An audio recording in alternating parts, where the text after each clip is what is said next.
Hello बच्चों, तो आज हम लोग वेव ऑप्टिक्स का लेक्चर 7 पढ़ने जा रहे हैं और इसमें हम लोग पढ़ेंगे यंग्स डबल स्लिट एक्सपेरिमेंट के बारे में। लेकिन ये यंग्स डबल स्लिट एक्सपेरिमेंट का पार्ट 2 है। ये पार्ट 1 हम लोगों ने पिछले लेक्चर में पढ़ा, यानी लेक्चर 6। तो देखो, हालांकि कोई भी चैप्टर जब हम लोग पढ़ते हैं तो उसमें मैं बोलता हूँ कि लेक्चर शुरू से देखो। तो वही बात है कि अगर यहाँ भी मैं बोल रहा हूँ कि लेक्चर 7 पढ़ने जा रहे हैं, तो विशेष करके वेव ऑप्टिक्स भी इतना ज़्यादा इंपॉर्टेंट चैप्टर है कि जो भी लेक्चर्स होगा ना वो शुरू से देखना, यानी लेक्चर 1 से देखो, क्योंकि सारे कॉन्सेप्ट्स इंटरलिंक्ड है। डायरेक्ट अगर यही वीडियो देख रहे होगे ना तो वो फीलिंग नहीं आएगा। हो सकता है कुछ चीज़ समझ में आ जाए, लेकिन वो फील नहीं आएगा ना जैसा मैं चाहता हूँ कि वो फीलिंग आए। तो लेक्चर जरा पीछे से देखना अच्छे से, सिस्टमेटिक लेक्चर 1, 2, 3, 4, तो मजा बहुत आएगा पढ़ने में वेव ऑप्टिक्स। ठीक,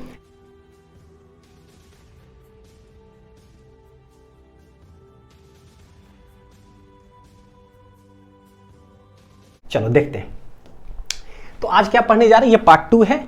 शुरू कर रहे, देखो क्या, अरे यार ये इंटेंसिटी हम लोग का पीछा क्यों नहीं छोड़ता है। मैं पिछले 3-4 लेक्चर में जब भी शुरू करता हूं तो ये इंटेंसिटी दर्शन दे देता है। जब देखो इंटेंसिटी चला आता है, ये पीछा नहीं छोड़ा। आज इसका काम तमाम करना पड़ेगा, है ना। आज पीछा इसे छूट जाएगा। 1-2 लेक्चर तक पीछा छूटा हुआ रहेगा, फिर लग रहा है डिफ्रैक्शन में दर्शन देगा थोड़ा सा। तो 2 लेक्चर के लिए थोड़ा सा राहत होगा। देखते हैं जरा क्या है। रिजल्टेंट इंटेंसिटी हम लोग को निकालना है किसके लिए, of coherent and incoherent sources के लिए। तो पढ़ हम लोग हर बार रहे, इंटरफेरेंस में भी और YDAC का पार्ट 1 में भी हमने देखा कि कोहेरेंट इनकोहेरेंट। लेकिन उस पर बेस्ड इतना बेहतरीन सवाल जो है ना JEE मेंस ने पूछा, इसलिए इसको बताना जरूरी कि भैया जब इनकोहेरेंट सोर्सेस हो जाता है ना तो इंटेंसिटी कैलकुलेट कैसे करते हैं।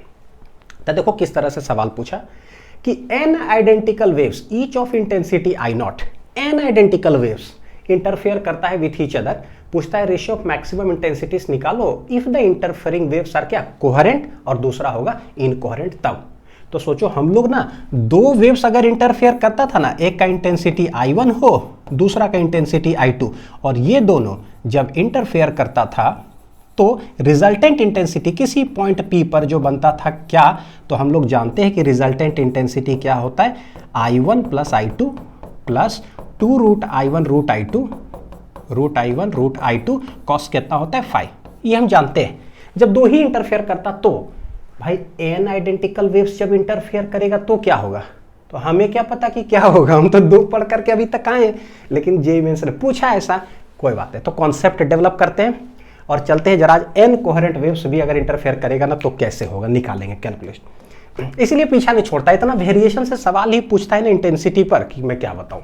ठीक है, कोई बात नहीं भाई, जितना पूछता है पूछो, है ना, सबका व्यवस्था करेंगे। देखो अगर कोहेरेंट सोर्सेस होता है तो कोहेरेंट सोर्सेस का मतलब क्या है, अब डायरेक्ट मैं रिजल्ट लिख सकता हूं। कोहेरेंट सोर्सेस का मतलब होता है कि भाई 2 जो वेव्स इंटरफेयर कर रहा हो दोनों का फ्रीक्वेंसी हो सेम। यानी कि देखो, अच्छा एक और चीज लिखने तो पहले, ω1 इक्वल टू क्या हो जाए, ω2 हो जाए, इसका मतलब। और ये हो जाता है तो क्या होता है, तो हमें पता है कि जो phase difference between the 2 waves होता है वो हो जाता है कैसा, कांस्टेंट। तो ये 3 चीज डायरेक्ट जो है ना कोहेरेंट सोर्स का मतलब हमें समझ में आना चाहिए। जैसे कोहेरेंट सोर्स है तो हम लोग क्या करते हैं, एक ही सोर्स ऑफ मतलब लाइट लेते हैं, single source of light, such that अगर एक ही सोर्स ऑफ लाइट लेंगे तो यहाँ से एक देखो वेव्स निकल रहा है तो इसका फ्रीक्वेंसी क्या होगा, सेम, एक ही होगा। और यही वेव फ्रंट जो है क्या होगा, इधर से भी निकलेगा और इधर से भी निकलेगा। हेंस यहाँ से जो रे ऑफ लाइट निकलेगा उसका भी फ्रीक्वेंसी f, तो इसका भी फ्रीक्वेंसी क्या होगा f, यानी कि ओमेगा, तो इसका भी क्या होगा ओमेगा, सेम फ्रीक्वेंसी। तो उससे क्या होता है, तो बोलिए इसका फेज डिफरेंस, मतलब ये फेज मान लो φ1 है, इसका फेज है मान लो φ2। तो ये दोनों वेव जब जा करके किसी पॉइंट पर मिलता है P पॉइंट पर, तो यहाँ पर phase difference between the 2 waves क्या होगा, क्योंकि पता है कि ये भी यहाँ से यहाँ तक पहुँचेगा और ये भी चल करके यहाँ तक पहुँचेगा, तो फेज का होगा डिफरेंस। क्यों होगा फेज का डिफरेंस, क्योंकि पाथ का है डिफरेंस। जब भी पाथ डिफरेंस होता है तो फेज डिफरेंस हो जाता है। अब सोचो मैं ये जो बोल रहा हूं अगर पीछे का लेक्चर ना दिखा रहे तो क्या हो जाता, हमें क्या पता। तो कंटिन्यूअस, ठीक, पाथ का डिफरेंस होगा तो फेज का डिफरेंस हो जाएगा। और इसको निकालते कैसे हैं, तो बोलेंगे कि φ2 माइनस क्या कर दो φ1। ठीक, तो देखो फिर से एक बार लिख ही देता हूं 1 मिनट में। पहला वेव जो जा रहा है उसको रिप्रेजेंट करते हैं हम लोग A1 sin ωt या kx minus ωt, kx minus ωt। T. तो मान लो ये चलता है x1 डिस्टेंस यहाँ पहुँचता है और दूसरा स्लिट से जब यहाँ वेव पहुँचता है तो लेट x2 डिस्टेंस चलता है। और फ्रीक्वेंसी फिलहाल मान लेते हैं कि लेट डिफरेंट है, एक का ओमेगा 1 एक का ओमेगा 2। तो पहला वेव डिस्टेंस कितना चला x1, फ्रीक्वेंसी कितना है ओमेगा 1। सिमिलरली दूसरा जो वेव चला उसको हम लोग कैसे लिख सकते हैं, तो a2 साइन के x2 चला है, इसका फ्रीक्वेंसी है ऐसा। तो ये जो एंगल आया ये दिस इज नोन एज क्या, फेज ऑफ दिस वेव। ये भी क्या कहलाता है, फेज। यानी कि फेज का जब डिफरेंस निकालेंगे, ये सब तो याद हो गया होगा, मैंने इतना बार लिखा है, आई होप कि याद हो गया हो। कमेंट सेक्शन में जरा एक बार लिख करके बता देना हाँ सर याद हो गया ये सब, और नहीं याद हुआ तो वो भी लिख देना, तो मैं देखूंगा कि किनको किनको याद नहीं हुआ अभी तक और क्यों नहीं याद हुआ।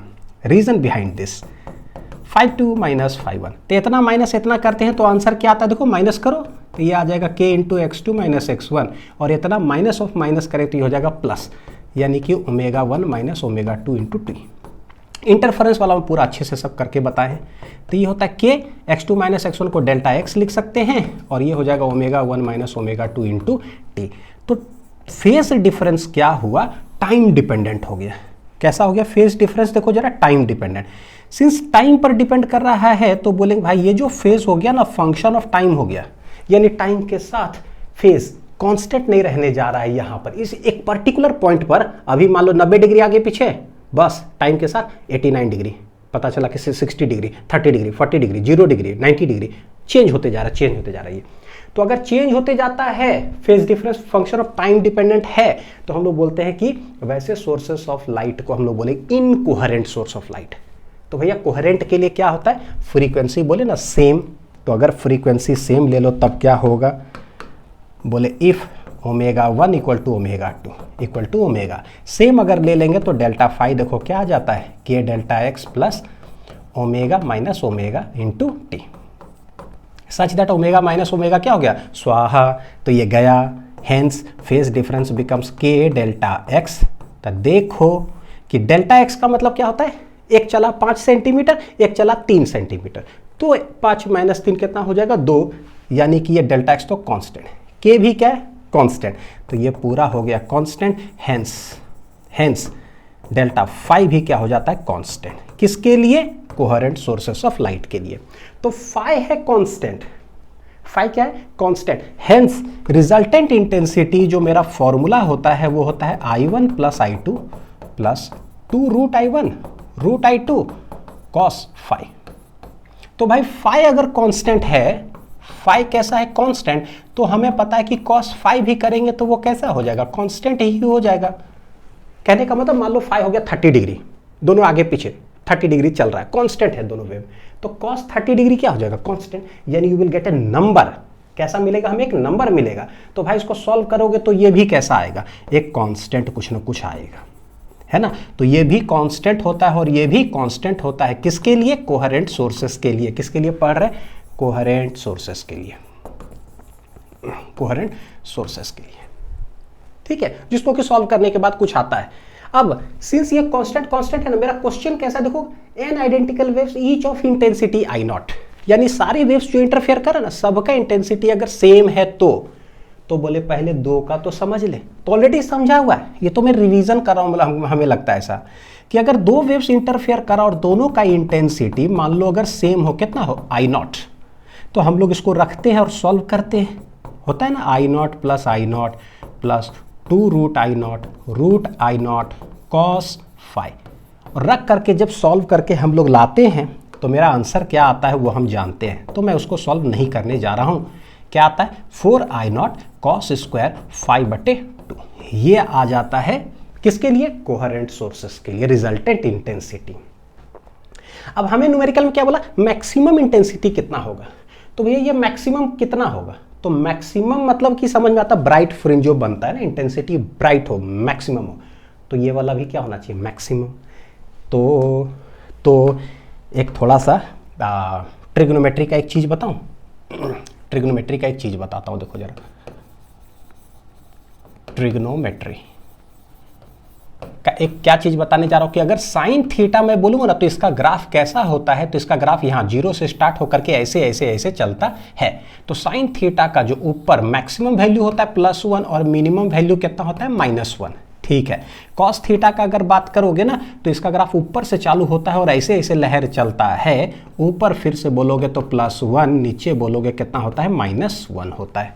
साइन कॉस ट्रिग्नोमेट्री में बहुत याद करा चुके हैं बेसिक मैथमेटिक्स में, है ना, आई होप। लेकिन अगर वहीं साइन स्क्वायर थीटा बोल दे तो बोले भैया साइन थीटा ना पॉजिटिव नेगेटिव देखो दोनों होता है, लेकिन स्क्वायर कर देंगे तो ये नेगेटिव तो हो नहीं सकता है, सिर्फ पॉजिटिव होगा। तो इसका वैल्यू कहाँ से कहाँ तक होता है, तो इसका ग्राफ जो होता है कैसे, देखो साइन है ना, शुरू तो 0 से ही होगा लेकिन ऊपर ऊपर ही रहेगा ऐसे, ये हो जाता है किसका, साइन थीटा का ग्राफ। तो देखो इसका मैक्सिमम वैल्यू बोलोगे होगा +1 और मिनिमम वैल्यू कितना हो जाएगा 0। तो यही हो गया यहाँ पर एक चीज कि साइन स्क्वायर थीटा कभी अगर आ गया तो मैक्सिमम वैल्यू 1 और मिनिमम वैल्यू कितना हो जाएगा 0।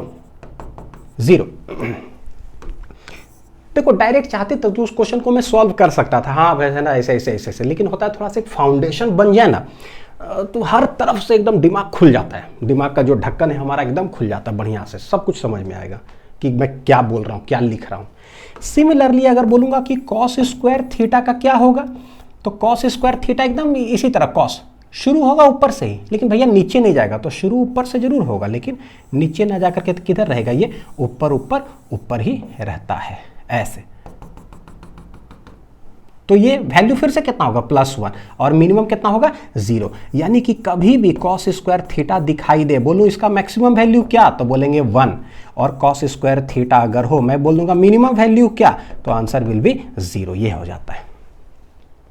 इसका मतलब कॉस स्क्वायर थीटा, अब ये थीटा ना चाहे जैसे लिखा हुआ, कॉस स्क्वायर अनिल कुमार हो कोई फर्क नहीं पड़ता है, कॉस स्क्वायर हो भैया ऐसे ही ऐसे होगा, इसका मैक्सिमम वैल्यू 1, मिनिमम वैल्यू क्या हो जाएगा 0। ठीक, लिख लेना, जो भी चीज मैं लिखते जा रहा हूं ना इसको एडिशनल कॉपी में लिखते जाओ, हर चीज का काम है, जरूरत है हमें। हाँ, तो बोले कि मैक्सिमम इंटेंसिटी की अगर बात करेंगे तब क्या होगा, तो बोले देखो रिजल्टेंट इंटेंसिटी का अगर मैक्सिमम निकालोगे तो ये हो जाएगा 4I0। तो भैया ये जो कॉस स्क्वायर 5/2 जो मेरे को दिख रहा है, इसका भी क्या निकालना पड़ेगा, मैक्सिमम। ये मैक्सिमम तो ये मैक्सिमम। अभी देखिए कि कॉस स्क्वायर इधर क्या, उससे हमें फर्क नहीं पड़ता, कॉस स्क्वायर है ना, इसका मैक्सिमम वैल्यू क्या हो जाएगा 1, हेंस आंसर आ रहा है 4I0। तो रिजल्टेंट इंटेंसिटी का जो मैक्सिमम वैल्यू होगा वो हो जाएगा 4I0। किसके लिए, कोहेरेंट सोर्सेस के लिए, कोहेरेंट सोर्सेस के लिए। ये वेरी इंपॉर्टेंट, ब्रह्मास्त्र दिमाग में अच्छे से बैठा लो कि अगर कोहेरेंट सोर्सेस होगा maximum intensity 4I0, maximum intensity 4I0। अब हमें क्या पता है कि भाई हम ना ये आंसर कब आया, जब बोले एक स्लिट से निकलता है I0 और दूसरा स्लिट से निकलता है I0, सेम I1 I2 दोनों सेम, तो जाके रिजल्टेंट आया कितना 4I0। अच्छा ध्यान से देखना, I0 दो आता है तो आंसर मेरा रिजल्टेंट आ रहा 4I0, दो इंटरफेयर कर रहा है तो 4I0। तो बोले अगर n वेव्स इंटरफेयर करेगा तो कितना I0 होगा, कितना I0 होगा। तो यहां पर कुछ हम कोडिंग कर सकते हैं कि इफ टू वेव्स इंटरफेयर तो रिजल्टेंट जो मैक्सिमा है तो ये हो गया कितना 4I0। इसको पता है किस तरह से 4 को लिखो, इसको लिख दो 2 का स्क्वायर, ऐसे लिख दो, this is the resultant maximum. ये देखो लिखने का तरीका, क्योंकि बोले ना क्वेश्चन पूछता है तो भाई पूछ लिए, तो लो एक शॉर्ट ट्रिक बन गया हमारा कि अगर दो वेव्स इंटरफेयर करेगा तो क्या लिख देंगे 2 का स्क्वायर। तो अगर यहीं से पता चल गया कि भाई अगर यहां पर n वेव्स अगर इंटरफेयर करता तो if n waves interfere then, तो बोले रिजल्टेंट जो मैक्सिमम हो जाएगा वो कितना हो जाएगा, तो देखो 2 का स्क्वायर है ना, ये हो जाएगा n का स्क्वायर टाइम्स कितना I0। ठीक है, तो कैसे बनाते हैं समझ में आता है, क्योंकि 2 का पता है तो उसका हम एक्सटेंड करते हैं कि n अगर इंटरफेयर करेगा I0 मिला करके भैया पूरा सॉल्व करो तो n स्क्वायर ही आएगा I0 मैक्सिमम वैल्यू। लेकिन सब था कोहेरेंट सोर्सेस के लिए। अब है कि अगर इनकोहेरेंट सोर्सेस होगा तब क्या होगा, तो देखो इनकोहेरेंट सोर्सेस होगा तो हमें पता है कि रिजल्टेंट इंटेंसिटी तो यही होता है, लेकिन बस ये जो फेज डिफरेंस है ये टाइम पर डिपेंड करेगा, यानी कि cos फाई जो है ना ये कांस्टेंट नहीं होगा, टाइम डिपेंडेंट होगा। तो ये टाइम डिपेंडेंट, तो ये भी कैसा हो जाएगा टाइम डिपेंडेंट। और फाई मेरा क्या है देख लो जरा, टाइम डिपेंडेंट ऐसा कुछ, कहाँ गया ये टाइम डिपेंडेंट। तो इसको जरा सा इनकोहेरेंट सोर्सेस के लिए भी जरा ना कॉन्सेप्ट ऐड ऑन करते हैं। देखो क्या है फॉर इनकोहेरेंट सोर्सेस। तो जैसे इनकोहेरेंट सोर्सेस बोलेगा इसका मतलब है कि omega 1 and omega 2 different frequencies होगा, यानी कि F1 एंड F2 बोल दो दोनों सोर्सेस का। तो डेल्टा फाई जो होगा यहाँ पर ये विल बी वेरिएबल। डायरेक्ट दिमाग में चलना चाहिए, वेरिएबल मतलब कि फंक्शन ऑफ टाइम हो जाए। तो होगा कितना, अब हम लोग सॉल्व करके लाए हैं तो बोले डेल्टा फाई हो जाएगा k डेल्टा x प्लस दोनों अलग अलग फ्रीक्वेंसी होगा तो ओमेगा 1 माइनस ओमेगा टी, यानी ये हो गया कैसा फंक्शन ऑफ टाइम। तो भाई रिजल्टेंट इंटेंसिटी लिखेंगे I1 plus I2 plus 2 root I1 root I2 cos of phi. अब देखो ये है फंक्शन ऑफ टाइम, ये वाला भी क्या है फंक्शन ऑफ टाइम, यानी दो वेव्स अगर I1 I2 आएगा ना, ये दोनों मिल करके यहाँ से मान लो आ रहा है I1, यहाँ से आ रहा है I2, दोनों मिल करके किसी पॉइंट पर जो है यहाँ रिजल्टेंट इंटेंसिटी जो बनेगा ना वो फंक्शन ऑफ टाइम हो जाएगा। इसका मतलब क्या हुआ, इसका मतलब है कि किसी भी पॉइंट पर, चाहे यहाँ ले low intensity is a function of time, यहाँ ले low intensity is a function of time, function of time, इसका मतलब हर पॉइंट पर स्क्रीन पर क्या हो रहा है फंक्शन ऑफ टाइम है। और वो भी कैसे टाइम वेरी कर रहा है, कॉस फाई। कॉस फाई कैसा होता है, ऊपर से शुरू होकर के ऐसे ऐसे ऐसे ऐसे, यानी कॉस फाई कैसे हो रहा है, कभी मैक्सिमम फिर घटते घटते जीरो, फिर मिनिमम, फिर बढ़ रहा है घट रहा है बढ़ रहा है घट रहा था। हर इंस्टेंट पर अगर भैया इंटेंसिटी बढ़ेगा घटेगा, जीरो होगा मिनिमम मैक्सिमम सब कुछ होगा, इसका मतलब यहाँ पर क्या एक कोई फिक्स्ड पैटर्न बनेगा स्क्रीन पर, क्या कोई फिक्स्ड पैटर्न नहीं बनेगा। तो पूरे फिजिक्स के अंदर कभी भी कोई फंक्शन अगर टाइम डिपेंडेंट हो गया ना, चाहे वो साइन फंक्शन का हो, चाहे कोसाइन फंक्शन हो, चाहे साइन स्क्वायर, चाहे कॉस स्क्वायर, कुछ भी हो जाए, तो हम क्या करते हैं, सोचो क्या करते हैं, कभी भी कोई चीज टाइम डिपेंडेंट हो जाए तो हम उसका एवरेज निकालते हैं, क्योंकि हर इंस्टेंट पर कुछ बदल रहा है बदल रहा है बदल रहा है, तो उसका कोई सिग्निफिकेंस थोड़ी ना है। जैसे क्लास में हर स्टूडेंट का क्या है अलग नंबर आया है, 100 में अलग नंबर आया, किसी का 40, किसी का 50, किसी का 0, किसी का 100, किसी का 99। तो जब सब लड़का का अलग अलग नंबर ही आया है तो हम लोग कहते क्या कि इस क्लास का जो है इस सेक्शन का एवरेज मार्क्स क्या है, तो बोलते हैं कि इस क्लास का एवरेज मार्क्स है 92%, दूसरे सेक्शन का देखें तो 93%। तो समझ में आ जाता है ओहो इस सेक्शन में थोड़ा ज़्यादा पढ़ने वाला तेज बच्चा लोग है थोड़ा इसके कंपैरिजन में, क्यों, क्योंकि उसका एवरेज 93 है। तो एवरेज का मतलब होता है कि कांस्टेंट। क्यों निकालते हैं एवरेज, क्योंकि भैया किसी भी बच्चा को उठाओ ना तो अलग नंबर है, किसी भी बच्चा को उठाओ अलग नंबर है, यानी हर इंस्टेंट पर देखो ना नंबर्स क्या है सबका अलग अलग अलग अलग अलग, तो निकालो एवरेज, वो हो जाएगा constant. Since intensity at any point on the screen is a function of time, तो हम निकालेंगे इसका एवरेज। अब ये पता चलेगा कि जब बुक पढ़ोगे ना तो पता चलेगा कि इनकोहेरेंट सोर्सेस में क्यों लिखता है कि average intensity on the screen, हाँ तो पता चलेगा कि क्यों। तो देखो क्या होता है, सो फंक्शन ऑफ टाइम है, so we have to calculate, क्या कैलकुलेट करना होगा, so we have to calculate average intensity, so we have to calculate average intensity. Hence average intensity निकालेंगे तो होगा क्या, एवरेज इंटेंसिटी IAVG ऐसे करके लिखो, या इंटेंसिटी जो रिजल्टेंट है ऐसे करके लिख दो, वो दर्शाता है एवरेज। इसका डिटेल कहाँ पढ़ें, मैं लिख देता हूँ ये सब जो मैं बोल रहा हूँ। कौन सा चैप्टर, AC चैप्टर। तो जिन भी बच्चे को देखना हो कि भैया किसका क्या एवरेज होता है, अभी जो बताऊंगा वो AC चैप्टर जरूर देख लीजिएगा। तो बस लिखना यूट्यूब में AC physics links, alternating current class 12 physics, physics links, ठीक वीडियो आ जाएगा, या लेक्चर 1 फिजिक्स लिंक ऐसे करके। तो एवरेज इसका निकालना होगा तो ये सारे का एवरेज होगा, तो ये तो कांस्टेंट है भाई, तो कांस्टेंट है तो कांस्टेंट ही होगा, इसका एवरेज क्या हो जाएगा सेम, I2 का भी क्या हो जाएगा सेम।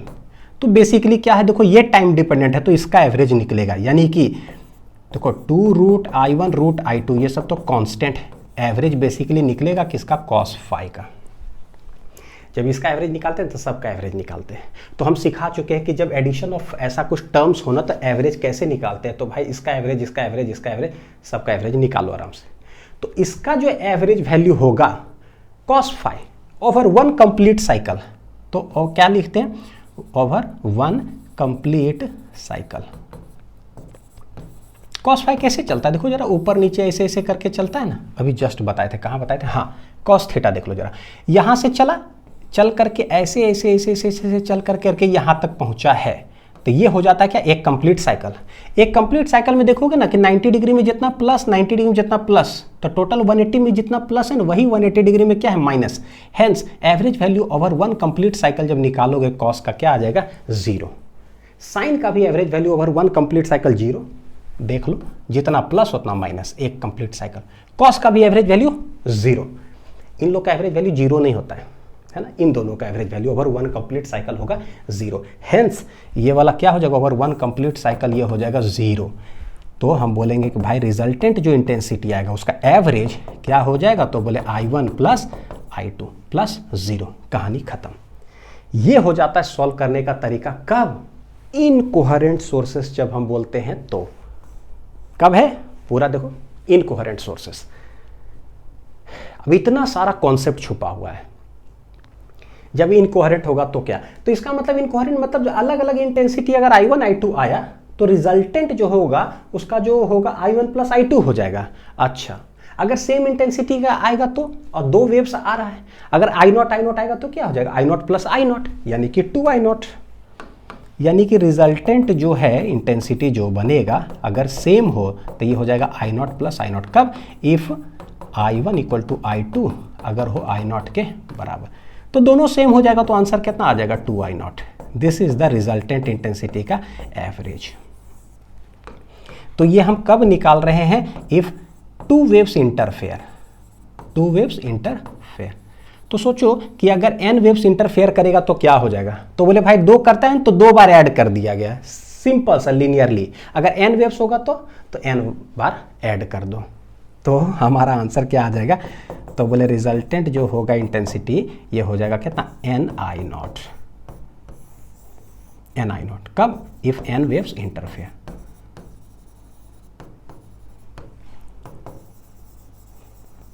ऐसे अगर n वेव्स आ रहा हो तो फ्रॉम द स्लिट। अब देखो क्या है, इस टर्म को ना बेटा बहुत अच्छा से समझना। देखो क्या बता रहा हूं, इस टर्म को पता है क्या बोलते हैं, इंटरफेरेंस टर्म। Interference term. तो इनकोहेरेंट सोर्सेस जब होता है हमारा, तो हुआ क्या ना, ये पूरा टर्म ही 0 हो गया। इसका मतलब क्या हुआ, इसका मतलब है कि इनकोहेरेंट सोर्सेस जब ले लोगे अलग अलग फ्रीक्वेंसी का, तो तब इन दोनों से जो लाइट वेव्स आएगा ना, उसका इंटरफेरेंस टर्म ही 0 है। तो अकेला अकेला तो जुट करके आता है, लेकिन इंटरफेयर जो दोनों कर रहा था ना वही 0 हो गया। इट मीन्स क्या, इट मीन्स कि इनकोहेरेंट सोर्सेस आपस में इंटरफेयर ही नहीं करता है। तो जब इंटरफेयर ही नहीं करेगा तो maxima minima, maxima minima, maxima minima pattern ही नहीं बनाएगा, तो अच्छा कोई पैटर्न मिलेगा ही नहीं। तो भैया स्क्रीन पर मिलता क्या है, तो बोले कि एवरेज इंटेंसिटी पूरे स्क्रीन पर मिल जाता है, क्योंकि हर पॉइंट पर क्या है, मिनिमम से मैक्सिमम हो रहा है, मिनिमम से मैक्सिमम हो रहा है, तो हम एवरेज निकालते हैं। एवरेज जब निकाले पूरे स्क्रीन के हर पॉइंट पर निकालोगे तो कितना आ जाएगा, 2I0 मैक्सिमम। तो 2I0 2I0 2I0 2I0 2I0 2I0 हर जगह पर 2I0 ही अगर है तो इसको बोलते हैं uniform illumination takes place on the क्या है, स्क्रीन। ठीक है, ऐसा कुछ। Interference term is 0। तो बोले कि यहां पर मैं लिख ही देता हूं। So in incoherent sources, incoherent sources में क्या होता है, तो so in incoherent sources no interference takes place, no interference takes place and hence a uniform illumination, क्या उसको बोलते हैं, uniform illumination takes place on the screen, I hope कि देखो बहुत अच्छे से ये क्लियर हुआ होगा। ऐसे uniform illumination of intensity I0 plus I0 जो कि 2I0 के बराबर है। लिख लो बढ़िया से, हर चीज लिखना। उस लाइन से भी क्वेश्चन उठा हुआ है, थियोरेटिकल बोर्ड्स के अंदर भी आ सकता है, नीट जेईई में तो पूछा हुआ ही है। तो पता चल गया कि अच्छा अगर कोहेरेंट सोर्सेस इंटरफेयर करता है n वेव्स तो होता है n² टाइम्स। तो देखो अब डायरेक्ट रिजल्ट यूज करूं, n आइडेंटिकल वेव्स, सबका intensity I0, ratio of maximum intensities हमें निकालना है कब, जब कोहेरेंट हो और इनकोहेरेंट हो।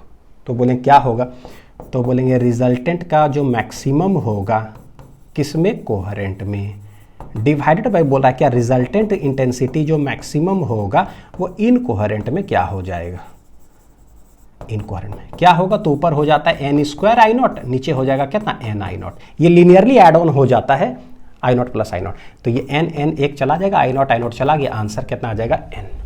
तो कहाँ है एन, तो ये हो गया मेरा ऐसा। अब कहने को क्वेश्चन एक है लेकिन कॉन्सेप्ट पूरा डिटेल्ड है कि क्यों है, का है कैसे। तो आई होप कि इतना चीज़ तो बहुत क्लियर हुआ होगा। चलो अब इंटेंसिटी पर ही बेस्ड देखो कुछ सवाल पूछा बहुत अच्छे लेवल का, देखते हैं। इन YDAC the intensity at a point is, किसी भी पॉइंट पर इंटेंसिटी दे के रखा है कि 1/4 ऑफ द मैक्सिमम इंटेंसिटी। अच्छा, the minimum distance of the point from the central maxima क्या है। देखो इस सवाल को जैसे पढ़ोगे ना पूरा, तो इसमें लिखा ही नहीं है कि लिख दिया कि इंटेंसिटी 1/4 है मैक्सिमम इंटेंसिटी का। भाई सवाल में बोला नहीं कि कोहेरेंट सोर्स लेकर के है या फिर इनकोहेरेंट सोर्स लेकर के है। तो ये भी अपने आप में एक कॉन्सेप्ट है, इसको लिख लेना नोट करके कि जब क्वेश्चन में सोर्सेस के बारे में ना लिखा रहे तो वो डिफॉल्ट कोहेरेंट सोर्सेस होता है। ठीक है, अगर बोलेगा ना इनकोहेरेंट तो इनकोहेरेंट, कुछ नहीं बोला इट मीन्स मैं लिख देता हूं कॉन्सेप्ट क्या है। If in question nothing is said about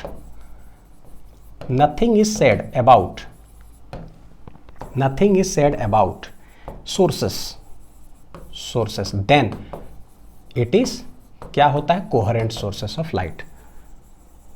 coherent देखो सवाल बनाना बहुत आसान होता है कि हाँ सवाल पढ़े धड़ा तब बना दिए, बोलो वाह क्या बात है, लेकिन वाह क्या बात है क्या है, अगला सवाल में फंस जाओगे, फिर पढ़ोगे तो बोले हैं इसमें तो लिखा ही नहीं यार कोहेरेंट है कि इनकोहेरेंट। आंसर तो दो कॉन्सेप्ट पढ़ा है भाई, इनकोहेरेंट में अलग तरीका से होता है, कोहेरेंट में अलग तरीका से होता है, वो भी पूछा। तो अगला सवाल में हम समझे कैसे, कॉन्सेप्ट बिल्डअप करो, जड़ मजबूत करो, कोई भी सवाल आए कहीं कुछ नहीं लिखा हुआ हो तो कोहेरेंट सोर्सेस है, यानी समझ में आ गया कि हाउ टू प्रोसीड। ठीक है, तो ये देखो स्लिट S1, ये स्लिट S2। अब बनाते हैं, क्या बोलता है कि इंटेंसिटी एट ए पॉइंट, किसी भी पॉइंट पर, लेट मान लेते हैं यही मेरा पॉइंट है ऑन द स्क्रीन, यहीं पर बोलता है कि intensity eight a point P is मतलब इक्वल टू कितना है, 1/4 of the maximum intensity, 1/4 of the क्या है मैक्सिमम इंटेंसिटी जिस पॉइंट पर, ठीक बोलता है क्या, the minimum distance of the point, उस पॉइंट का मिनिमम डिस्टेंस क्या होगा फ्रॉम द सेंट्रल मैक्सिमा। भैया सेंट्रल मैक्सिमा ये है मेरा सेंट्रल मैक्सिमा। ठीक है, तो सेंट्रल मैक्सिमा से पूछता है कि कितना डिस्टेंस होगा, यानी y के बारे में हमसे पूछा है कि ये डिस्टेंस बताओ। कोई बात नहीं, तो हमें पता है कि कोहेरेंट सोर्सेस के लिए आई मैक्स क्या होता है, कोहेरेंट सोर्सेस के लिए आई मैक्स क्या होता है। सोचो हर जगह पे जरूरत पड़ेगा, तो क्या होता है आई मैक्स।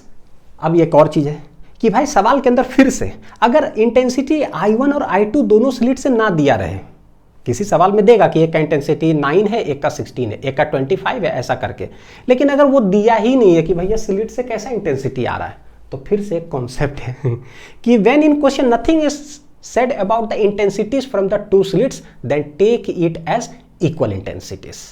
अब ये जो लाइन मैंने बोला उसको लिख लो नोट पॉइंट में, एक और कॉन्सेप्ट कि always take same intensity, let it be. तो मैक्सिमम इंटेंसिटी कितना होता है, 4I0 होता है, ये हम जानते हैं, दो इंटरफेयर करेगा तो बोलता है क्या इंटेंसिटी एट ए पॉइंट जो है ना, ये है क्या बोल रहा है, 1/4 ऑफ द आई मैक्स है किसी भी पॉइंट पर, और किसी भी पॉइंट पर इंटेंसिटी होता क्या है, तो ये हम जानते हैं कि क्या होता है, कितना होता है 4I0 cos स्क्वायर 5/2 होता है। किसी भी पॉइंट पर इंटेंसिटी का एक फॉर्मूला हम जानते हैं, लेकिन यहाँ पर गिवन है कि ये जो है ना, यही इंटेंसिटी किसी पॉइंट पर क्या है, 1/4 ऑफ द आई मैक्स है ये। ठीक है, तो इसको हम सॉल्व कर लेते हैं। भाई आई मैक्स हम जानते हैं कि क्या है, तो ये कितना हो जाएगा 1/4 टाइम्स आई मैक्स होता है कितना, 4I0 होता है, और ये है मेरा 4I0 cos स्क्वायर 5/2। तो देखो ये 4 कैंसिल आउट हो जाएगा, एक I0 इधर, एक I0 इधर है, यानी कि 4 cos स्क्वायर 5/2 इक्वल टू इधर बचा 1, तो cos स्क्वायर 5/2 बराबर कितना हो जाएगा 1/4, ये 4 चला गया इधर, ये स्क्वायर में है तो ये हटेगा तो इधर लगेगा रूट, तो हैंस cos 5/2 क्या हो जाएगा, cos 5/2 तो ये हो जाएगा √1/4 जो कि मेरा हो जाएगा 1/2, कितना हो जाएगा 1/2। हैंस 1/2 को क्या लिखोगे, cos कितना डिग्री 60 डिग्री, cos 61/2 होता है, लेकिन पाई के टर्म्स में लिखो तो ट्रिग्नोमेट्री में शॉर्ट ट्रिक कैसे सीखा है, 6 है तो 3, 3 है तो 6, तो भैया 6 है तो पाई/3। जिनको रेडियन और डिग्री में दिक्कत होता हो कि भाई 6 को तुरंत हम नहीं लिख पाते हैं, 120 डिग्री आता है सर तुरंत नहीं लिख पाते हैं, तो समझना कि आपने यूट्यूब में टाइप नहीं किया ट्रिग्नोमेट्री फिजिक्स लिंक्स। जिस दिन टाइप कर दोगे सब में तेज बन जाओगे, खटाखट 3 को खटा, 6 को 3, 4 को 4, कैसे तुरंत एक सेकंड में मतलब जो है ना लिखते हैं रेडियन डिग्री सब कन्वर्जन। कॉस चला जाएगा तो 5/2 कितना आ रहा है देखो जरा, पाई/3। तो what is 5 equal to 2 multiply कर दो तो दिस इज 2 पाई/3। ऐसा हो, फेज डिफरेंस निकल गया, यानी जिस पॉइंट पर इंटेंसिटी 1/4 ऑफ द मैक्सिमम होगा ना, उस पॉइंट पर फेज का डिफरेंस हो जाएगा कितना, 2 पाई/3। किसके बीच का फेज डिफरेंस, एक वेव यहां से पहुंचेगा और एक वेव यहां से पहुंचेगा, उन दोनों के बीच। भैया निकालना हमको क्या है, हमको निकालना है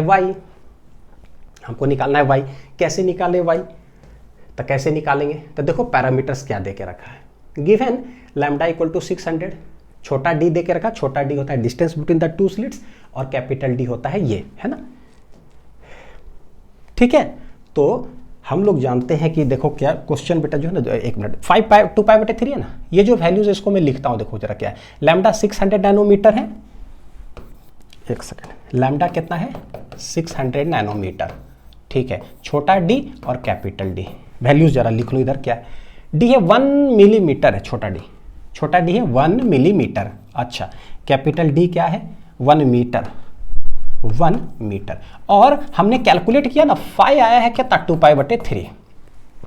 तो चेन सिस्टम कैसे पता चलता है ना, वो देखो कैसे पता चलता है, जो हम लोग बहुत जरूरी होता है कि ये पढ़ना। ऐसे था, ये है distance between the slit D, ये है कैपिटल D, और यहाँ पर होता है पोजीशन ऑन द कोई पॉइंट, ये वाई डिस्टेंस हमें सेंटर से निकालना पड़ता है। कैसे निकालते थे, तो याद करो y बराबर होता क्या है, तो y बराबर इन जनरल जो एक्सप्रेशन है हम लोग कैसे पढ़ते थे, 1 लैम्डा बड़ा बटे छोटा, 2 लैम्डा बड़ा बटे छोटा, या 1.5 लैम्डा बड़ा बटे छोटा, यानी कि 1.5 लैम्डा 2 लैम्डा वो सब होता क्या, पाथ का डिफरेंस होता है। इसका मतलब है कि y जब भी बोलेगा निकालने के लिए एक्चुअली है क्या, पाथ का difference into lambda, sorry lambda तो नहीं, लैम्डा तो चला गया, पाथ डिफरेंस में बड़ा बटे छोटा। तो फॉर्मूला याद भी कैसे रखते हैं हम लोग, फॉर्मेट क्या है, देखो फॉर्मेट पर नजर रखो, फॉर्मेट क्या होता है, जैसे 1.5 लैम्डा बड़ा बटे छोटा, या 2 लैम्डा बड़ा बटे छोटा, तो भैया ये जो 1.5 लैम्डा, ये जो 2 लैम्डा करते हैं, ये क्या है, ये पाथ का डिफरेंस होता है, डेल्टा x होता है, यानी कि y इस फॉर्मेट का होता है। मैं डायरेक्ट फॉर्मेट बता रहा हूं कि याद कैसे रखोगे, नहीं तो अक्सर भूल जाते हैं। यानी पाथ का डिफरेंस हमें चाहिए, हमें फेज डिफरेंस निकल चुका है, तो how to write path difference from phase difference, तो उसका एक अलग मेथड है। क्या मेथड है, हमें चाहिए पाथ डिफरेंस, तो बोले भैया पाथ कुछ भी लिखोगे तो यहाँ लिख दो पूरा, तो इधर एंगल में कुछ भी लिख दो तो यहाँ लिख दो पूरा एक साइकिल का एंगल, एक साइकिल का डिस्टेंस। तो how to find delta x, ये हो जाएगा lambda divided by 2 pi into delta phi. ये सब शॉर्ट ट्रिक वाइज ना मैंने याद भी करा दिया है, सिर्फ पढ़ाया नहीं है। तो किन्हीं को लगे आंसर कैसे लिखे, भैया इसका मतलब सिस्टमेटिक लेक्चर से नहीं देख रहा हूँ, मैंने याद भी करा दिया, देख लो एक बार तो पूरा पता चल जाए कैसे। इंटू डेल्टा फाई कितना है देखो 2 पाई/3, तो 2 पाई चला गया, आंसर आ रहा है कितना λ/3, दिस इज डेल्टा एक्स यानी पाथ डिफरेंस निकल गया, तो पोजीशन ऑन द स्क्रीन हम निकाल लेंगे। डेल्टा एक्स है λ/3 और ये हो जाएगा बड़ा d बटे छोटा d, this is y equal to, यही हो गया पोजीशन ऑन द स्क्रीन। तो तीन ही चीजें, इंटेंसिटी, पाथ डिफरेंस या फिर फेज डिफरेंस, कुछ भी दे दे तीनों में घूमते रहता है क्वेश्चंस। तो हम क्या करें, रख दो यहाँ पर, तो y इक्वल टू 1/3, लैम्डा कितना है देखो 600 नैनोमीटर, ठीक है। तो यहीं पर मैं देखो लिख देता हूँ 600 नैनोमीटर का मतलब कितना हो जाएगा, नैनो मतलब होता है 10⁻⁹ मीटर, तो ये -9 + 2 ये हो जाएगा 6 × 10⁻⁷ मीटर है। तो यहाँ लिखते हैं वेवलेंथ का 6 × कितना 10⁻⁷ इंटू कैपिटल डी है 1 मीटर, तो ये तो 1 ही हो गया, और छोटा डी है 1 मिलीमीटर मतलब 10⁻³ मीटर। तो ये 3 दूनी 6 यानी कि 2 × 10⁻⁷ है, और ये -3 ऊपर जाकर के +3, इसका मतलब 2 × 10⁻, कितना ये आएगा यहाँ पर -4, y इक्वल टू, ठीक है 2 इंटू 10⁻⁻⁴, जो भी ऐसा यूनिट क्या हो जाएगा, मीटर। लिख लो इसको बढ़िया से। दिमाग में एक ही चीज रखना है कि जब कभी पाथ डिफरेंस दिया हो ना तो फेज डिफरेंस कैसे निकालेंगे, जब कभी फेज डिफरेंस हो तो पाथ डिफरेंस कैसे निकालेंगे। ये फ्रीक्वेंटली दाएं बाएं होते रहेगा, और जब पाथ डिफरेंस निकलता है तो पोजीशन ऑन द स्क्रीन निकल जाता है। 2 इंटू 10⁻⁴ मीटर मेरा आंसर आया है। क्या चीज में लाना है, देखो माइक्रोमीटर में लाना है, ठीक है। तो देखो कैसे कन्वर्ट करेंगे। तो बोले ना मेरा आंसर आया है कितना, 2 इंटू 10⁻⁴ मीटर आया है ना। हालांकि ऐसे ही पता चला आगे 2 है ना, तो देख लो किसमें एक ही ऐसा डिजिट है जिसमें 2 है, इसका मतलब कि 200 आंसर आएगा, 200 माइक्रोमीटर। तुरंत कैच करना हो तो।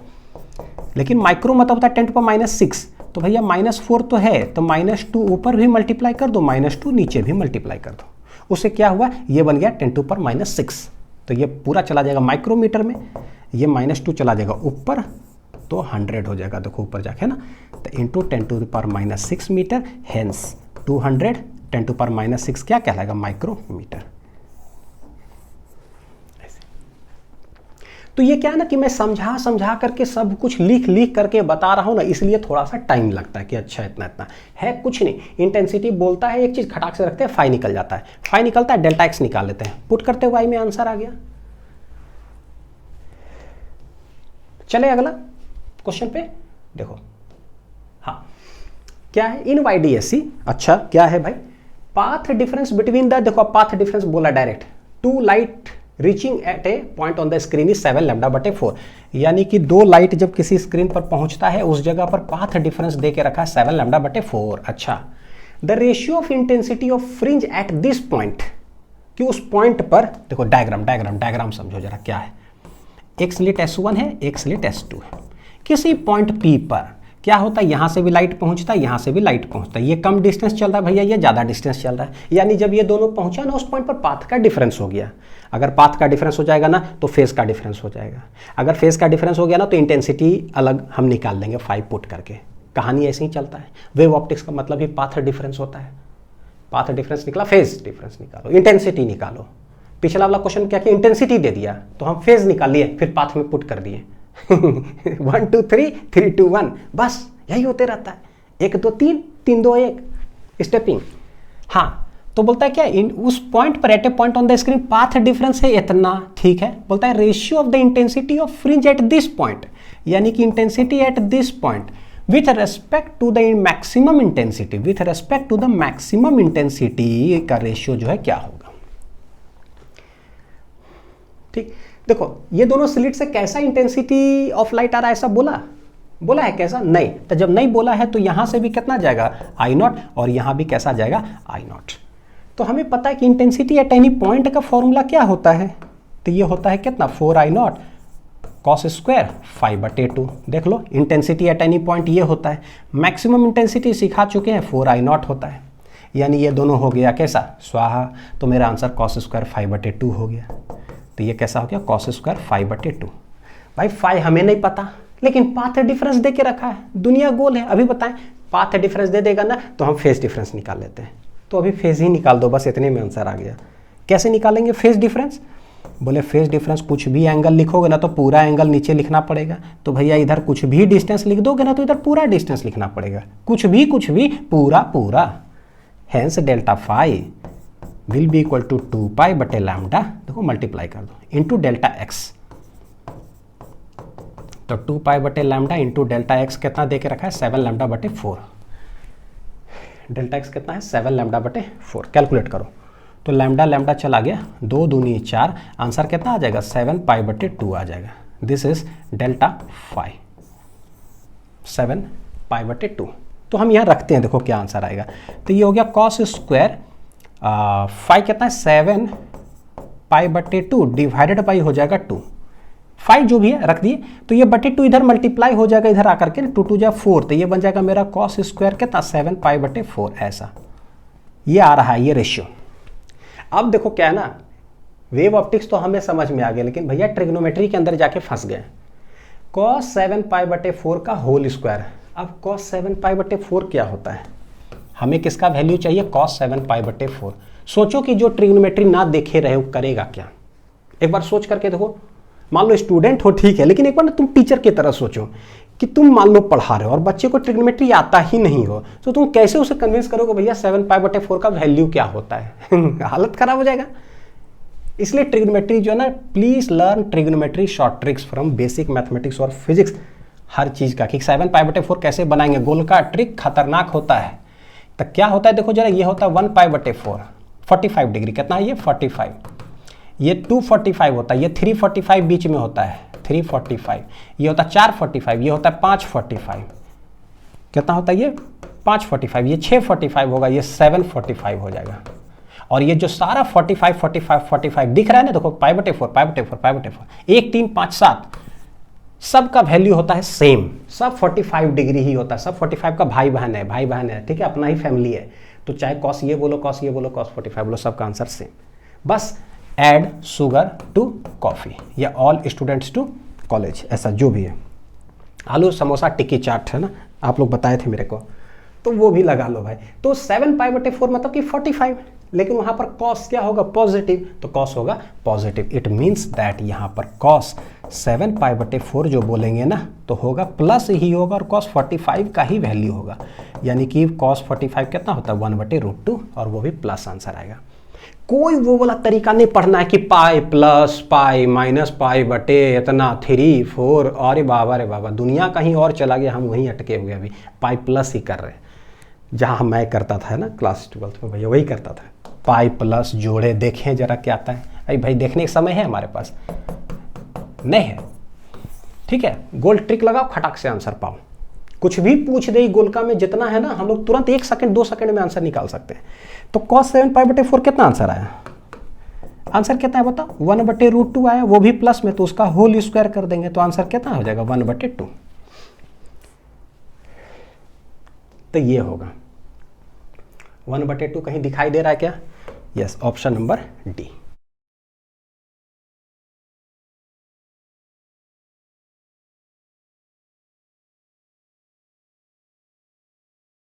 तो ये सारे क्वेश्चंस पूछे हुए हैं, है ना, कोई नीट में है, कोई जेईई मेंस में है, कोई बोर्ड में है, तो भाई हर जगह पर आता है। चलो, relation between intensity of light and width of the slit, अब इस पर सवाल पूछा जाता है। विड्थ ऑफ द स्लिट किसको बोलते हैं? ये जो स्लिट होता है ना, देखो जरा, स्लिट कैसे हम लोग बनाते हैं ना, ऐसे करके रेक्टेंगुलर स्लिट है ये, ऐसे S1 और ये बना दिए मान लो S2। तो ये जो थिकनेस होता है ना, थिकनेस ऑफ द स्लिट की जो होल की, तो नहीं बताए थे कि एकदम सुई ले लो और सुई का जो टिप है ना उसे समझ लो कि कार्डबोर्ड में ऐसे लाइन बना दो। भाई उतना पतला होता है, दिखेगा भी नहीं सही से ढंग से कि हाँ होल हुआ है, उतना पतला मिलीमीटर के रेंज में होता है, तो उतना पतला है, तो ऐसा है। उसको हम लोग बोलते हैं width of slit, slit width या विड्थ ऑफ स्लिट, जिसको कि W से डिनोट करते हैं। तो बोलता है कि अगर स्लिट मान लो अगर S इतना छोटा होगा ना, तो जो इंटेंसिटी आएगा ऑफ लाइट इससे, या अगर इतना बड़ा अगर स्लिट बना दिए, मान लो स्लिट S1 मैंने ऐसा बनाया, देखो ये स्लिट 1 ना मान लो कि ऐसा बनाया, और स्लिट 2 मैंने इतना बड़ा बना दिया, तो यहां से जो इंटेंसिटी ऑफ लाइट जाएगा, तो बोलता क्या है कि यहाँ का विड्थ कितना है, यहाँ का विड्थ है W2 और यहाँ का जो विड्थ है कितना है, इतना। तो अगर कम विड्थ होगा ना तो इंटेंसिटी ऑफ लाइट कम होगा, और ज़्यादा होगा ना तो इंटेंसिटी ऑफ लाइट ज़्यादा होगा। हाँ, तो ये तो हमें भी समझ में आता है। तो ये कॉन्सेप्ट कहाँ है सोचो, इतना छोटा सा अगर छेदा होगा तो उससे लाइट कितना जाएगा, समझ में आता है। और मैं इतना बड़ा अगर होल कर दूं तो जो लाइट जाएगा क्या जाएगा भाई, बहुत ज़्यादा लाइट जाएगा। तो बोलता है कि इंटेंसिटी ऑफ लाइट जो स्लिट से जाता है ये डायरेक्टली प्रोपोर्शनल होता है स्लिट का चौड़ाई से, यानी विड्थ ऑफ द स्लिट। ठीक है, तो मेरे लिए कॉन्सेप्ट हो गया कि भैया intensity is directly proportional to width of the slit. ये क्या है, स्लिट विड्थ या विड्थ ऑफ द स्लिट, जो जैसे समझ लो, विड्थ ऑफ स्लिट। यानी कि अगर बोला जाए सवाल में कि I1/I2 क्या होगा, तो सीधे सीधे बोल देंगे भैया W1/W2 होता है। ठीक, जिस भी टाइप के सवाल पूछे जाते हैं ना, वो सारे को ना, ये जो रेड कलर से हेडिंग देखते हो ना, वो सब समझो कि टाइप ऑफ क्वेश्चन से जो पूछा जाता है फ्रीक्वेंटली, तो वो सब यहाँ पर लगा हुआ। डायरेक्टली प्रोपोर्शनल है। सवाल दर्शन देख लेते हैं जरा हर जगह पूछा गया है, for your kind information, boards हो, नीट हो, जेईई हो, भाई कुछ का तो प्रिपेयर कर ही रहे होंगे, फिजिक्स पढ़ रहे 12th में, तो है ना, तो सब जगह आता है। Find the ratio of maximum intensity to the minimum intensity in the interference pattern. ठीक है, यानी हमें आई मैक्स बटे आई मीन निकालना है रेशियो इसका। कब? तो बोलता है कि if the width of the two slits in Young's experiment are in the ratio इतना, यानी कि विड्थ का रेशियो दे करके रखा है W1 बटे W2 9/16। हम जानते हैं कि इंटेंसिटी डायरेक्टली प्रोपोर्शनल होता है, तो भैया W1 बटे W2 है, इट मीन्स दैट कि I1 बटे I2 दे के रखा है कितना 9/16।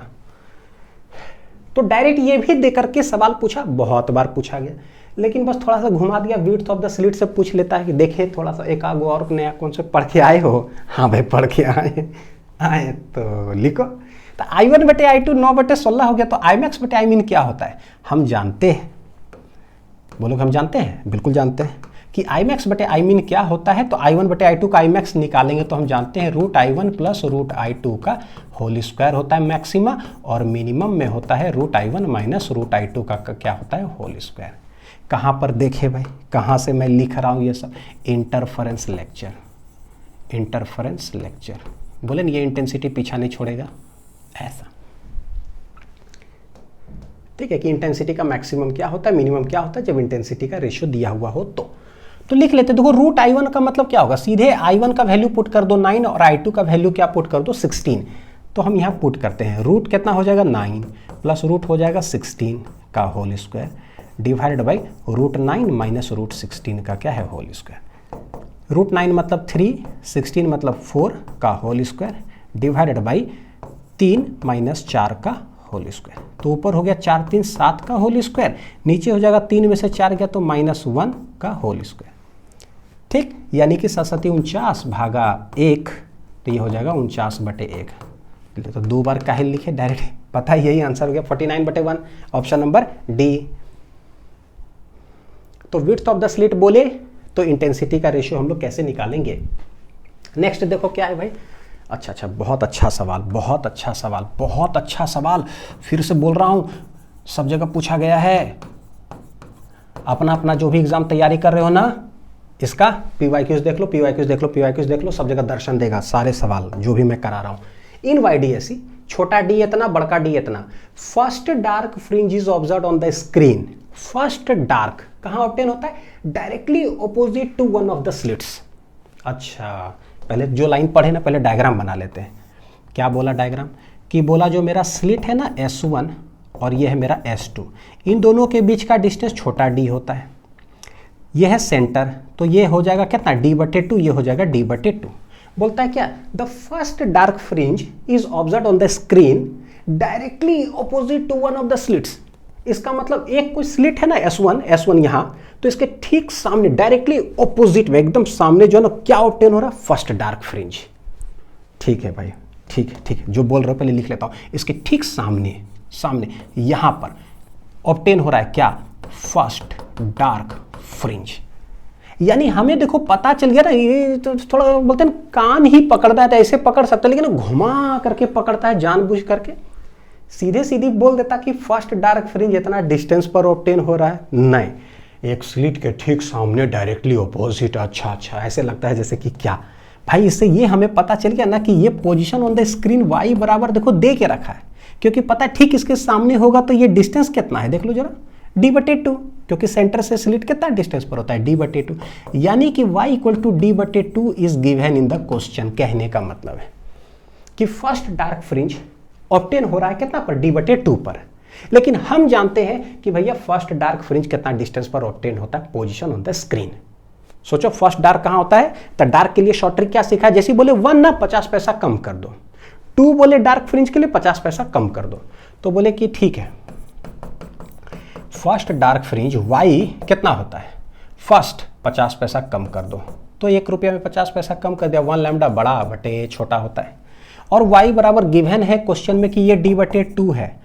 ठीक है, इतना लैम्डा बड़ा बटे छोटा हो गया, बस हो गया। बोलता है क्या, wavelength of the light nanometre में बताओ, यानी वेवलेंथ हमें निकालना है। अच्छा तो ये डेसिमल जाएगा तो ऐसा हो गया, तो 5 दूनी 10, तो भैया d/2 इक्वल टू लैम्डा बड़ा d/2 छोटा d हो गया ऐसे। हाँ, तो ये 2 भी चला गया, हमें लैम्डा चाहिए, तो d मल्टीप्लाई हो जाएगा, कितना हो जाएगा d² बटे कैपिटल D बराबर हो जाएगा वेवलेंथ, d² बटे कैपिटल D।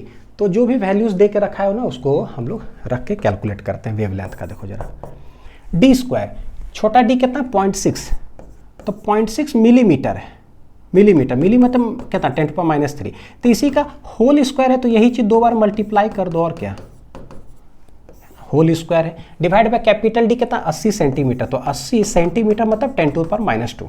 हमेशा जो मिलीमीटर सेंटीमीटर ऐसे रहे ना उसको 10 के पावर में डाल दो, ठीक है। तो ये गया तो इंटू 10 नीचे, ये गया तो इंटू 10 नीचे। देखो एक चीज बताऊं, अगर नीट जेई का तैयारी कर रहे हो या बोर्ड्स में एमसीक्यू कंपटीशन, तो देखो कैसे करो भाई। आंसर दिख रहा है नैनोमीटर में है और ये 150, 25 ऐसे सारा डिजिट्स अलग अलग है ना, 15, 25, 35, 45, तो सीधा डिजिट्स उठाओ। क्या है 6, 6, 8, बाकी 10 को रहने दो तुरंत कैलकुलेट करने के लिए। कैसे उठाओ, तो 6 गुना 6/8, तो 2 तिया 6, 2 चौक 8, कितना आ गया 2 दूनी 4, 2 तिया 6, यानी कि 9/2, 9/2 मतलब 4.5, 4.5 आया ना, मार दो 4.5 यानी कि 45।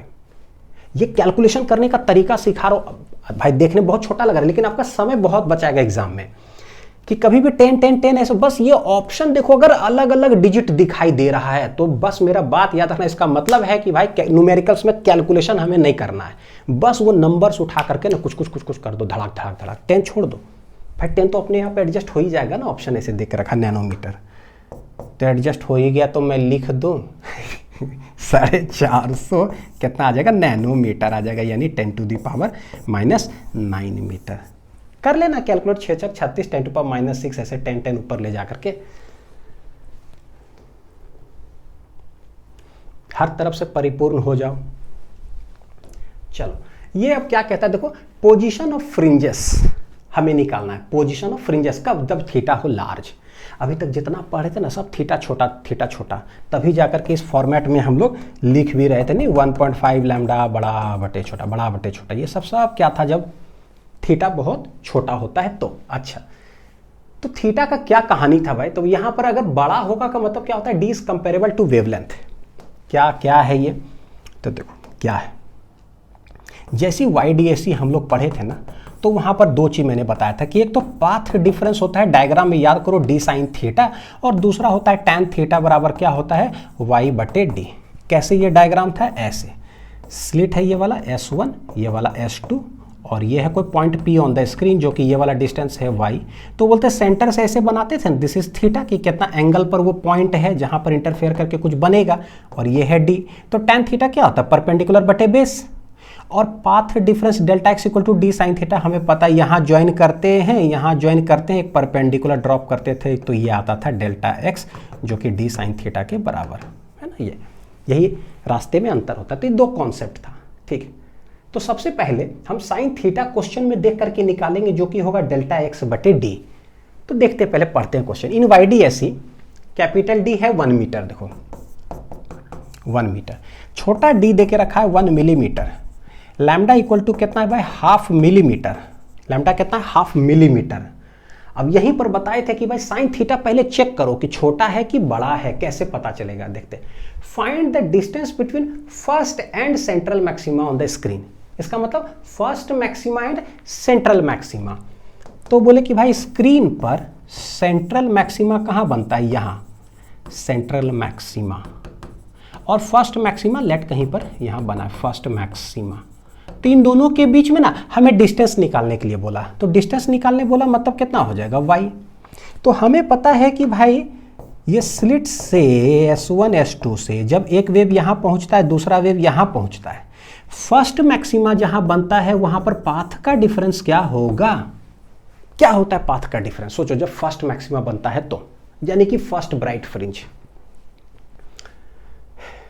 दिमाग लगाओ क्या होता है भाई, गोल का ट्रिक से याद करो, कभी भी अगर भूल जाओ तो टेंशन नहीं लेने का।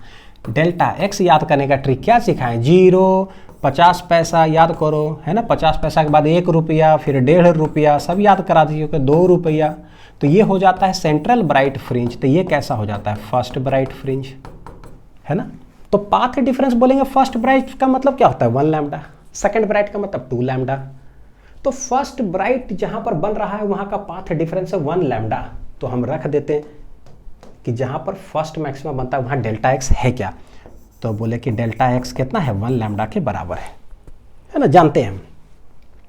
अच्छा, ये डेल्टा एक्स क्या है, डी साइन थीटा, तो डेल्टा एक्स है डी साइन थीटा और ये है 1 लैम्डा, यानी कि साइन थीटा जो हो जाता है देखो कितना हो गया 1 लैम्डा बटे डी।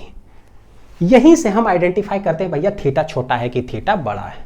हमें अभी नहीं पता, क्वेश्चन हमें बताएगा कि बड़ा है कि छोटा है। देखो जरा कैसे, लैम्डा क्या दे के रखा है, मिलीमीटर में है, ये एंगस्ट्रॉम में नहीं है, नैनोमीटर में नहीं है, ताकि ये बहुत छोटा हो जाए, है ना, देखो बहुत छोटा हो जाए, ऐसा नहीं है। लैम्डा क्या दे के रखा है, हाफ मिलीमीटर, और डी क्या है, डी है 1 मिलीमीटर। बोले थे कि अगर ये दोनों मिलीमीटर मिलीमीटर में अगर हो जाए तो समझो कि वो एंगल बहुत बड़ा होता है। कैसे, ये सॉल्व होकर के आया हाफ, तो यानी कि साइन थीटा कितना हो गया, हाफ आ गया। तो भैया साइन थीटा हाफ कितना डिग्री पर होता है, साइन 30 डिग्री पर होता है, यानी कि थीटा जो है ना 30 डिग्री है, तो ये बहुत छोटा नहीं है। अगर लैम्डा एंगस्ट्रॉम में रहता ना, जैसे रहता 400 नैनोमीटर, 450, 600 नैनोमीटर कुछ है, तो 10⁻10, 10⁻9 और ये 10⁻3, या सॉल्व करके जब लाते हैं 10⁻7, 10⁻3, तो भैया ऊपर बहुत छोटा तब जाके sine theta equal to theta लिखते हैं, लेकिन अभी नहीं लिख पाओगे। तो पता चल गया थीटा 30 डिग्री है।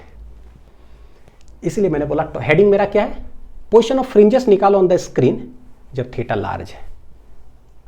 तो थीटा इतना आ गया, how to find the position on the screen, तो यही दोनों फॉर्मूलास निकालते हैं। डेल्टा एक्स इससे कैलकुलेट किया, थीटा 30 डिग्री है तो tan थीटा हो जाएगा परपेंडिकुलर बटे बेस, परपेंडिकुलर बटे बेस, हेंस ये y निकल जाएगा। तो कैसे बोलेंगे कि tan थीटा होता है परपेंडिकुलर डिवाइडेड बाई बेस, तो y हमें निकालना है, तो this will be d tan theta, क्योंकि जहां पर फर्स्ट मैक्सिमा बन रहा है वहां थीटा कहता है 30 डिग्री पर बन रहा है, इसे बहुत ज़्यादा एंगल है। d है 1 मीटर, तो 1 मीटर इंटू tan 30, तो tan 30 1/√3, इसका मतलब मेरा आंसर 1/√3 मीटर आएगा। ये हो गया, सही है। तो कौन सा आंसर हो गया, y 1/√3, 1/√3, option number D, option number D, है ना। देखो सब सवाल पूछा हुआ है, एक हेडिंग हो जाता है हमारे लिए। नेक्स्ट क्या बोलता है, कितना नंबर ऑफ फ्रिंजेस, एक अलग टाइप ऑफ सवाल, कितना नंबर ऑफ फ्रिंजेस ऑब्टेन होगा इन ए गिवन डिस्टेंस ऑन स्क्रीन। यानी हमें पता चला ठीक है भाई यहां से लाइट ऐसे ऐसे जाएगा ना, तो यहां स्क्रीन पर क्या होता है, बहुत सारा है ना ब्राइट डार्क बनता है। बोलता है क्या कोई डिस्टेंस पर ना एक लेंथ देता है, कि मान लो दे दिया 5 सेंटीमीटर, तो बोला स्क्रीन के 5 सेंटीमीटर लेंथ में कितना टोटल फ्रिंजेस आया है, बता how many number of fringes are obtained in at given distance on screen. तो बोलते हैं लेट स्क्रीन पर ना एक डिस्टेंस दे के रख दिया, हमें कितना डिस्टेंस दे के रख दिया, दिस इज एल। बोलता है इसके अंदर कितना फ्रिंज आएगा, तो हमें कैसे पता चलता है। तो बेसिकली जब स्क्रीन ऐसा होता है तो हम लोग जानते हैं बेटा कि इस तरह से जो डायग्राम बनाते थे ना, ऐसे इस डायग्राम कैसा बनता है, स्क्रीन पर ऑब्टेन जो होता है वो ऐसे कर करके बनते चला जाता है स्क्रीन पर, ठीक है। तो हम लोग देखो यहाँ एक मिनिमा से लेकर के दूसरे मिनिमा के बीच में जो ये उठा हुआ है, इसको हम लोग बोलते हैं क्या, 1 फ्रिंज बोलते हैं, 1 फ्रिंज। यानी इतना चौड़ाई जब हो तो समझो कि एक फ्रिंज आ गया। तो कहने का मतलब देखो यहाँ से यहाँ तक में एक फ्रिंज आया, फिर यहाँ से लेकर के यहाँ तक में अगर पूरा ऑब्टेन हो गया तो दूसरा फ्रिंज हो गया, फिर यहाँ से यहाँ तक कितना हो गया, तीसरा फ्रिंज हो गया। यानी कि एक फ्रिंज टोटल जो ऑब्टेन होता है वो कितने डिस्टेंस में ऑब्टेन होता है, उसके लिए कितना डिस्टेंस टोटल चाहिए। तो बोले भाई एक फ्रिंज ऑब्टेन होता है, इस डिस्टेंस को हम लोग कहते क्या है, इसको बोलते हैं बीटा बोलते हैं, फ्रिंज का चौड़ाई। बीटा क्या होता है, फ्रिंज विड्थ, फ्रिंज विड्थ, जो कि होता कितना है, 1 रुपया के बराबर, यानी कि 1 लैम्डा बड़ा बटे छोटा के बराबर होता है। चाहे ब्राइट फ्रिंज देखो चाहे डार्क फ्रिंज देखो, कोई भी। तो कहने का मतलब एक फ्रिंज आए तो भैया इतना चौड़ाई होगा ही। How many number of fringes ऐसा जो है ना एडजस्ट हो जाएगा in L length on the screen on a given distance, ये बताओ।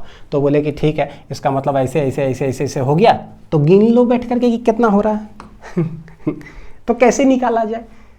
तो बोले कि भैया यूनिटरी मेथड लगाओ, 5 कलम 20 रुपया वाला। देखो जरा, जैसे इधर बोलते हैं बी पेन और इधर क्या बोलते हैं रुपीस, 5 कलम का दाम 20 रुपया, बोलते हैं ना 5 कलम का दाम 20 रुपया, तो एक पेन का कितना हो जाता है, तो 20/5। आंसर जो आएगा वो रुपया रुपया रुपया आएगा, ठीक है। उसके बाद किसी भी निकाल लो भाई, लेट 3 पेन, तो हम लोग 20/5 गुना 3 करो, आंसर जो आएगा वो रुपया में ही आएगा कैलकुलेट करने के बाद। ये कॉन्सेप्ट लगाते हैं। यह है डिस्टेंस ऑन स्क्रीन, या डिस्टेंस बोल दो सिंपल सा, और यह है मेरा number of fringes, number of fringes, क्योंकि नंबर ऑफ फ्रिंजेस हमें चाहिए। जैसे 3 कलम का दाम कितना होगा, तो दाम हमें चाहिए, तो जो भी चाहिए होता है उसको हम राइट साइड लिखते हैं। 3 कलम का दाम कितना होगा, तो दाम राइट साइड चला गया, ठीक है। यहां पर क्या बोला हमसे, कितना नंबर ऑफ फ्रिंजेस ऑब्टेन होगा, तो number of fringes right side चला जाएगा। पता चलता है भाई, क्योंकि 5 कलम 20 रुपया थ्योरी का हम चैंपियन है हम लोग, है ना।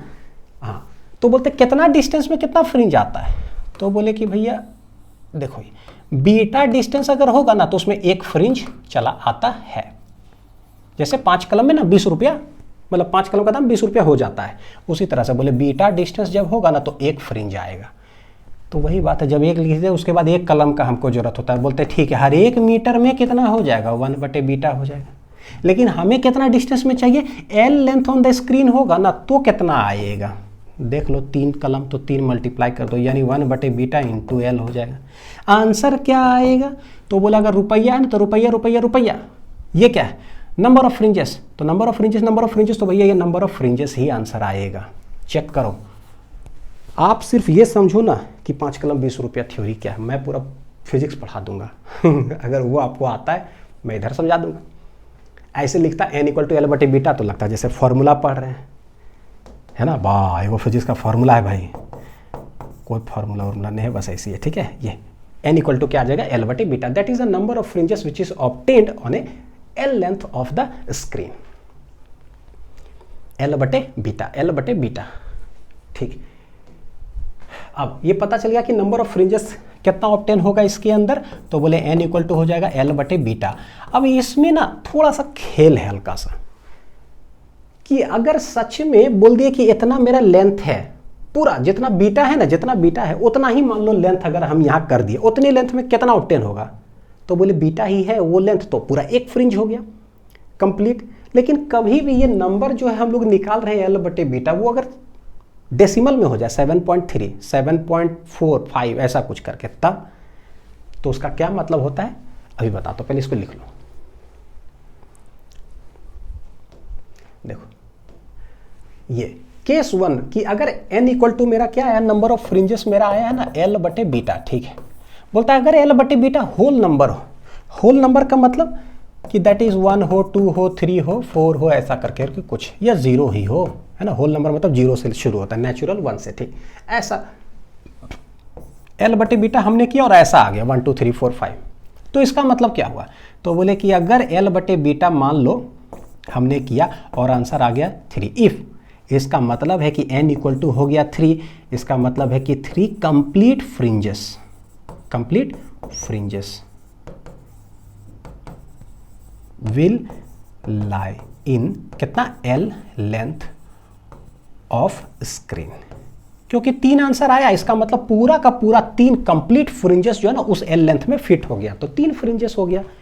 अच्छा, अगर L/बीटा फ्रैक्शन आ जाए, तो कहने का मतलब कि ऐसा आ जाए, इफ L/बीटा ना सॉल्व होने के बाद फ्रैक्शन यानी कि 7.4 आ जाए, ऐसा मान लो एग्जाम्पल, तब क्या करोगे, तो बोले भैया n बराबर तब क्या करना होता है, L/बीटा जो भी फ्रैक्शन आया ना बेटा, उसको क्या करना होता है, ग्रेटेस्ट इंटीजर फंक्शन लेना पड़ता है।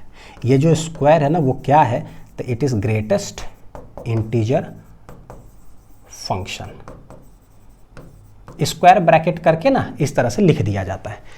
क्या बतलाता है ये ग्रेटेस्ट इंटीजर फंक्शन, देखो 7.4 का मतलब क्या हुआ, मान लो ना ये जो पाम यहां से यहां देख रहे हो, ये L length on the screen है ये, ठीक। हमने L/बीटा कैलकुलेट किया, आंसर आया मेरा 7.4।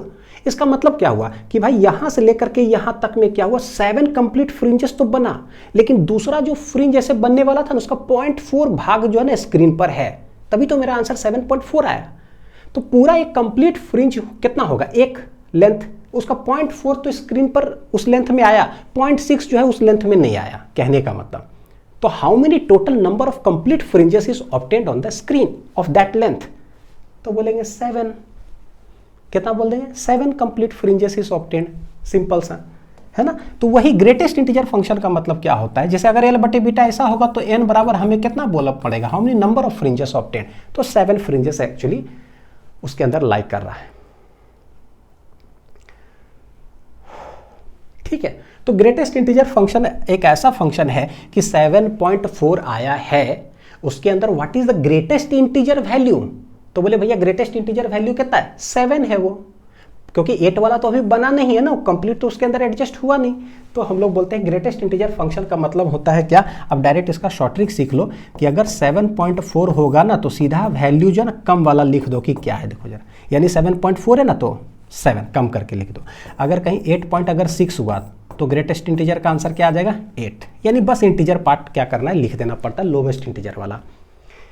अब नाम है ग्रेटेस्ट इंटीजर फंक्शन, लेकिन हम लिख देते हैं 7.4 में कम लिख दिया 7, 8.6 में एक कम वाला लिख दिया, लेकिन इसका मीनिंग क्या है, 7.4 में what is the greatest integer it has obtained, तो वो 7 है, 8 वाला भी हुआ नहीं है, तो ग्रेटेस्ट तो 7 ही लिखोगे। तो समझाती विधिया और शॉर्ट ट्रिक से ऐसे लिखो। ठीक है, तो आई होप कि समझ में आया होगा। तो इसी चीज को क्वेश्चन में कैसे ढालते हैं, तो क्वेश्चन है देखो यहाँ कि YDAC is performed with 2 coherent sources, कितना, 2 कोहेरेंट सोर्सेस से YDAC परफॉर्म किया जा रहा है, कोहेरेंट बोल दिया, छोटा डी कैपिटल डी लैम्डा दे दिया। Find the number of fringes in the interference pattern which is 5 millimetre long, उसमें कितना नंबर ऑफ फ्रिंजेस जो है ना इस पैटर्न में ऑब्टेन होगा, यानी कि स्क्रीन पर बोल दिया यहां से यहां तक कितना है, 5 मिलीमीटर का लेंथ है, इसके अंदर फाइंड नंबर ऑफ फ्रिंजेस, कितना इसके अंदर फ्रिंजेस ऑब्टेन होगा। ठीक, अब देखो ऐसे ही पता चलता होगा, लैम्डा देखो नैनोमीटर में है, डी क्या है मिलीमीटर में, तो लैम्डा अगर छोटा है तो थीटा छोटा, तो जितना चीज याद करते हैं ना हम लोग 1.5 लैम्डा बड़ा बटे छोटा, 2 लैम्डा बड़ा बटे छोटा, सब थीटा छोटा के लिए, यानी यहाँ डायरेक्ट लिख सकता हूँ कि सिंस लैम्डा जो है ना नैनोमीटर में, तो ठीक है भाई, वेरी वेरी लेस देन इतना है, यानी कि थीटा कैसा है, स्मॉल वाला, तो जो हम लोग को याद है वही सब। तो बोले नंबर ऑफ फ्रिंजेस कैसे करते हैं, तो एल बटे बीटा हो जाता है, उसका ग्रेटेस्ट इंटीजर हो जाता है ना, वही लिखना है। एल कितना है 5 मिलीमीटर, और बीटा कितना होता है, बीटा अलग से निकाल लो, बीटा होता है 1 लैम्डा बड़ा बटे छोटा, ये तो भाई चेंज होता नहीं, तो 1 लैम्डा कितना है 500 नैनोमीटर, तो 500 नैनो मतलब 10⁻⁹ इंटू कैपिटल डी है 2 मीटर, 2 भागा छोटा डी 1 मिलीमीटर, 1 मतलब 10⁻⁻3, तो देखो कितना हो जाएगा, 5 दूनी 10, ध्यान से देखना 5 दूनी 10, तो ये 500 इंटू 2 ही कर दो, तो 1000 ये हो गया, इंटू 10⁻⁹, और ये -3 ऊपर गया तो 10 क्या हो जाएगा 3, बस ये आ रहा पूरा। तो देखो कितना टोटल आ जाएगा, तो ये 3 + 3 -9 और ये वाला है +3, यानी कि 10 3 3 6 -9, यानी कि 10⁻³ आ रहा सॉल्व होने के बाद, मीटर ऐसा यूनिट। ये बीटा आया, तो एल बटे बीटा एक बार जरा चेक करते हैं कि क्या हाल है। तो एल बटे बीटा का जो वैल्यू होगा, एल कितना है 5 मिलीमीटर, तो ऊपर 5 मिलीमीटर है, और बीटा हमने निकाला वो 10⁻³ मीटर है, तो 5 मिलीमीटर का मतलब 10⁻³ मीटर ही होगा, और नीचे 10⁻³ मीटर है, तो देखो ये मीटर ये चला गया, यानी एल बटे बीटा जो है वो है 5, और 5 का मतलब होता है होल नंबर, तो होल नंबर ही आ गया, यानी पूरा 5 कंप्लीट फ्रिंजेस इसके अंदर ऑब्टेन होगा, तो सीधे वही हो जाता है, यानी 5 ही आंसर हो जाएगा।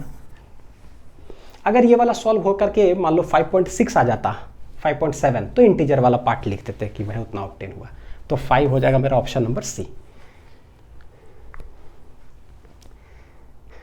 ठीक है, कोई दिक्कत तो नहीं हो रहा है। अब इतना तोड़ करके बताएं कि एल बटे बीटा कैसे होता है, भाई फॉर्मूला है लेकिन हुआ कैसे, 5 कलम 20 रुपया से इतना लेंथ में कितना ऑब्टेन होगा, यानी इतना पैसा देंगे ना तो कितना कलम आएगा, या 4 कलम खरीदना चाहते हैं तो कितना पैसा देंगे। ठीक है, जो पूछते हो राइट साइड लिखो, यूनिटरी मेथड लगा दो। नेक्स्ट देखो नया कॉन्सेप्ट, ये बोलता है कि coincidence of 2 bright fringes on screen. क्या इसका मतलब है, बोलता है एक बार ना एक्सपेरिमेंट लैम्डा 1 से करो, स्लिट है स्क्रीन है, एक सोर्स ऑफ लाइट लिए और ना लैम्डा 1 से एक्सपेरिमेंट करते हैं हम। तो अगर लैम्डा 1 से एक्सपेरिमेंट करेंगे तो यहां पर एक पैटर्न बनेगा, फ्रिंज विड्थ होगा, हमें पता है, ऐसे ऐसे कर करके पूरा पैटर्न बना। अच्छा, तो इसके कॉरेस्पॉन्डिंगली कहीं ना कहीं first bright, second bright, third bright, fourth bright और डार्क ऐसा ऑब्टेन होगा। अगर दूसरा से एक्सपेरिमेंट किया जाए, दूसरा वेवलेंथ ले ले λ2, तो फिर से यहाँ पर एक पैटर्न बनेगा। और हमें पता है कि भाई जो भी यहाँ पैटर्न बनेगा उसका जो पहला λ1 से जो करेंगे, मतलब λ1 से एक्सपेरिमेंट किए तो β1 फ्रिंज का जो चौड़ाई ऑब्टेन होगा कितना होता है 1 लैम्डा बड़ा बटे छोटा, तो λ1 रख देंगे।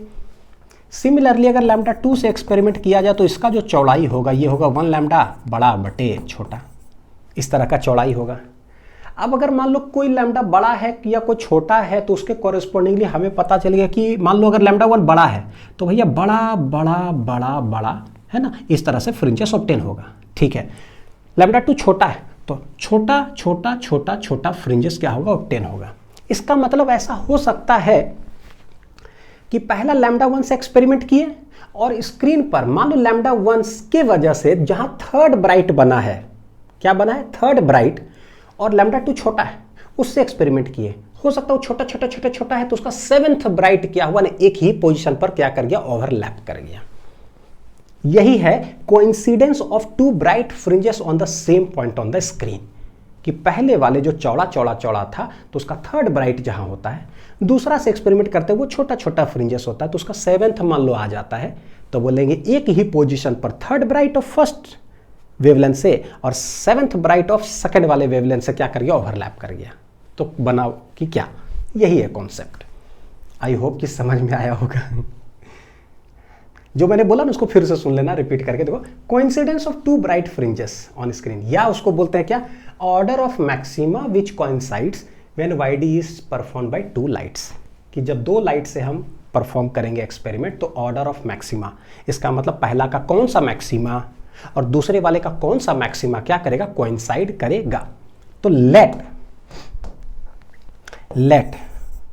n1th bright fringe of first light, ठीक है, क्या करता है वो कोइंसाइड कर जाता है एक ही जगह पे, ठीक है, कोइंसाइड्स विथ n2th, ठीक है, यानी कि जैसे थर्ड तो ये मान लो फोर्थ ऐसा कुछ, तो n1th और ये कोइंसाइड कर जाता है n2th bright fringe of second light. तो होगा क्या, तो बोले कि भाई स्क्रीन के सेंटर से एक ही पोजीशन पर, यानी ये है मेरा पॉइंट P और यहीं पर क्या हुआ n1th ब्राइट फ्रिंज जहां पर है वहीं पर क्या हो गया n2th का ब्राइट फ्रिंज यहीं पर लाई कर गया एक ही पॉइंट पर, है ना। तो इसका n1, तो ये भाई यहां से होगा क्या सेंटर से लेकर के यहां तक का जो डिस्टेंस होगा दोनों के लिए क्या हो गया सेम हो गया। अरे पहले वाले का क्या है थोड़ा सा चौड़ा चौड़ा है ना, मान लो कि थोड़ा चौड़ा है, ठीक है, थोड़ा चौड़ा है तो ठीक है, ऐसा मान लो तीसरा बना, भैया दूसरे का थोड़ा छोटा है छोटा है छोटा है छोटा है छोटा है, तो सेवेंथ वाला बना, क्या फर्क पड़ता है ना। लेकिन जो सेवेंथ ब्राइट दूसरा का होगा और जो थर्ड ब्राइट एक ही पॉइंट पर है तो सेंटर से थर्ड ब्राइट का डिस्टेंस निकालो पहले लाइट का, या सेंटर से सेवेंथ ब्राइट निकाल दो सेकंड वाले का, भैया पोजीशन ये वाई जो होगा क्या हो जाएगा दोनों के लिए सेम। बस यही कॉन्सेप्ट है कि वाई हम लोग को क्या करना पड़ता है कैलकुलेट।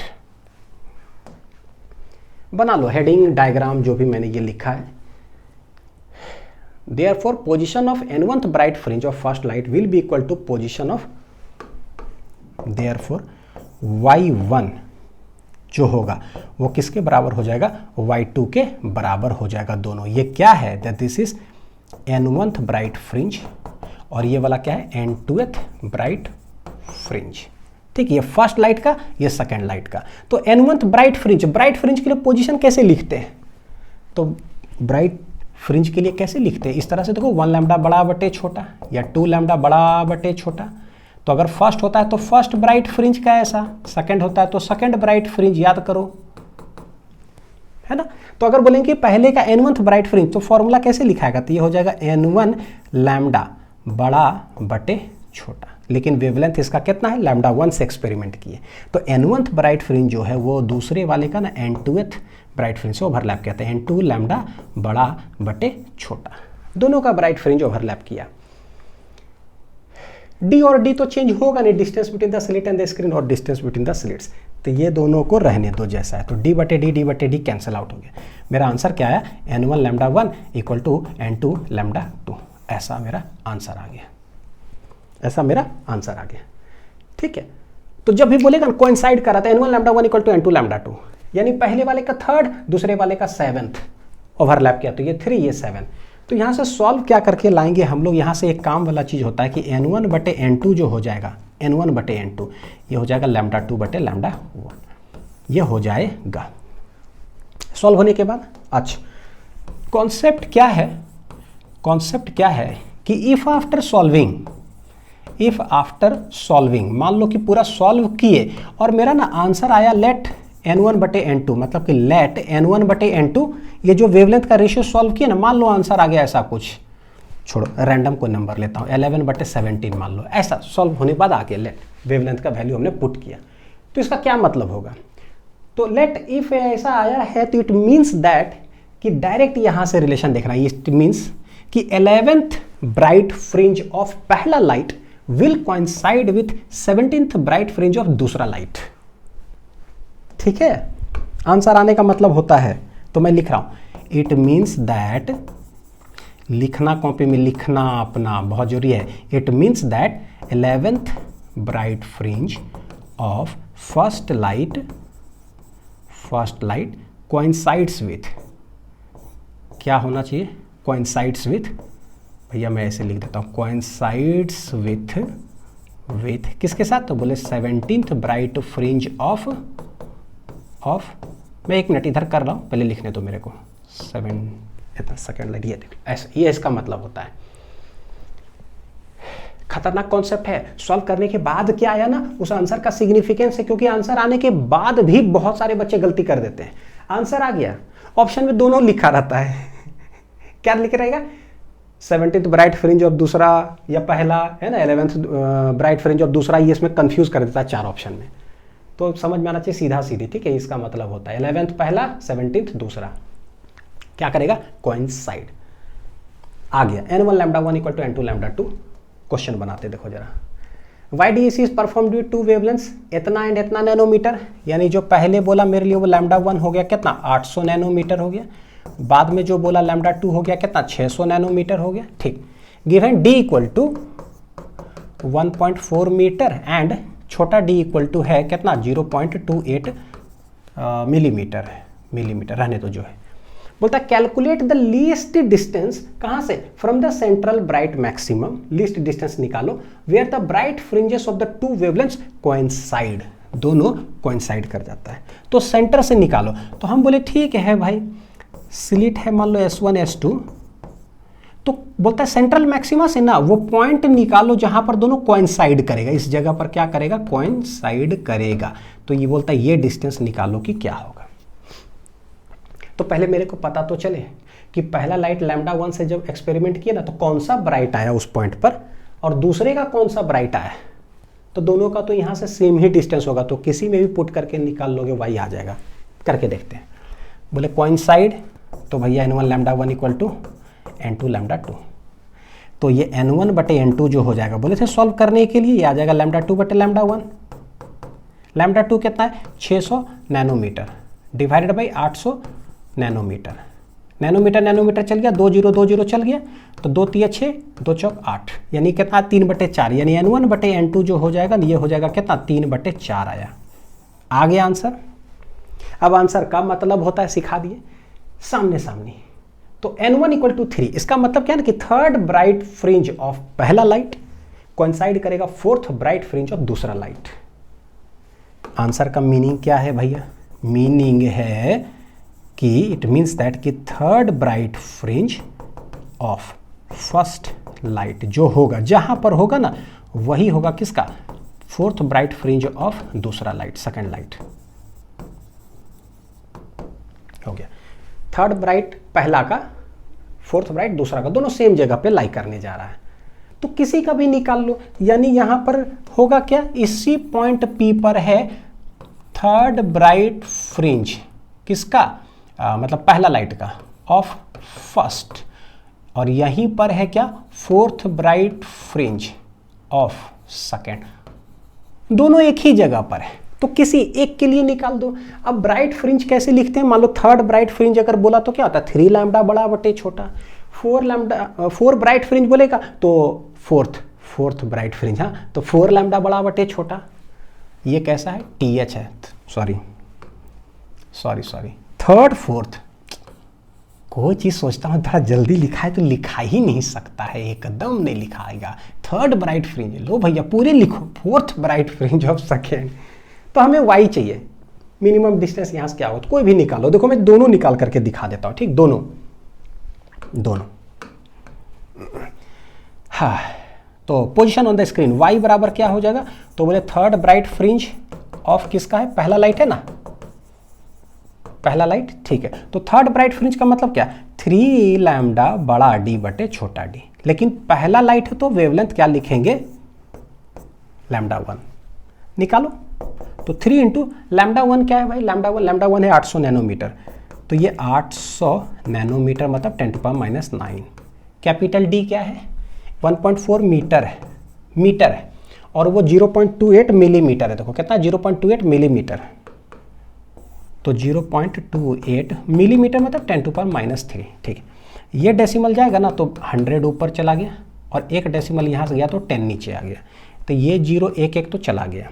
ये 14, ये 28, 14 दूना 28, ये 2, ये 800, तो 2 चौक 800, तो 400 यहाँ, 4 तिया 1200, तो ये 1200 यहाँ हो गया, इंटू 10⁻⁻9 यहाँ है, इधर एक 0 है तो +1 कर देता हूँ, इधर -3 है तो ऊपर जा करके +3 हो जाएगा, यानी कि 1200 है तो 2 0 यहाँ भी है, ठीक है। कहने का मतलब कि 12 इंटू, देखो एक ही लाइन में लिखता हूँ, 10⁻2 और ये कितना है, तो 3 1 4 -9 + 4 कितना हो जाएगा -5, तो -5 हो गया। इसका मतलब 12 इंटू 10⁻, कितना -3, यानी कि 12 मिलीमीटर हो जाएगा। आया समझ में, यानी कि थर्ड ब्राइट फ्रिंज पहला लाइट का कितना डिस्टेंस पर बनेगा, 12 मिलीमीटर पर बनेगा। तो देखो ऑप्शन हमें दिख रहा 12 मिलीमीटर, ये आ गया। अब सोचो पहले का थर्ड ब्राइट फ्रिंज हमने निकाला ना, 12 मिलीमीटर आंसर आया। अब मैं ये निकाल के दिखाता हूं कि फोर्थ ब्राइट फ्रिंज का फॉर्मूला लगाओगे ना सेकंड लाइट का, तो भी 12 मिलीमीटर ही आएगा सेम डिस्टेंस पर। कैसे निकाल के दिखाता हूं, फोर्थ ब्राइट फ्रिंज y2 जो है वो क्या है, fourth bright fringe of second light. जरा एक क्रॉस चेक हो जाए कि हाँ सही में ऐसा होगा, बिल्कुल होगा। 4 लैम्डा बड़ा बटे छोटा, लेकिन सेकेंड लाइट है तो लैम्डा 2, तो 4 इंटू कितना है 600 नैनोमीटर है, तो 10⁻⁹, ठीक। डी कितना है 1.4 मीटर, छोटका डी कितना था 0.28 मिलीमीटर, यानी 10⁻⁻3 इतना, ठीक है। तो ये गया तो इंटू 100, ये गया तो इंटू 10, 1 0 चला गया, ये 14 दूना 28 हो गया, ये 2 दूनी 4 हो गया, यानी 6 दूनी 12, देख लो जरा क्या था, 6 दूनी 1200 इंटू फिर से 10⁻⁹, एक है तो +1 और ये -3 ऊपर चला गया तो सॉरी -3 तो +3 है ना, ऊपर गया तो कितना आ जाएगा, ये फिर -3 1 4 है तो ये -5 और यहाँ पर, यानी समझ में आ रहा है कि 12 मिलीमीटर ही आंसर आएगा।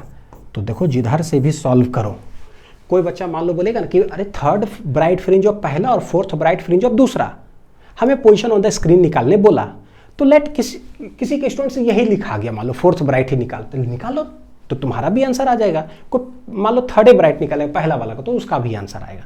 यानी जिधर हाथ पहले चला गया ना उधर ही आंसर पाओ। 12 मिलीमीटर।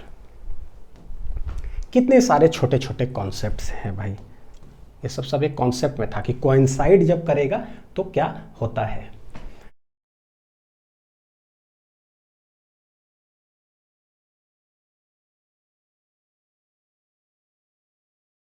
अब लास्ट एक जो है वो थोड़ा सा थियोरेटिकल एक चीज देख लेते हैं जरा, कि condition for a sustained interference क्या होता है। तो बेसिकली ये बोर्ड्स के अंदर ना 2 मार्क्स में पूछ लेता है या 1 मार्क्स में, ऐसा कुछ कि mention the conditions for a sustained interference in Young's double slit experiment.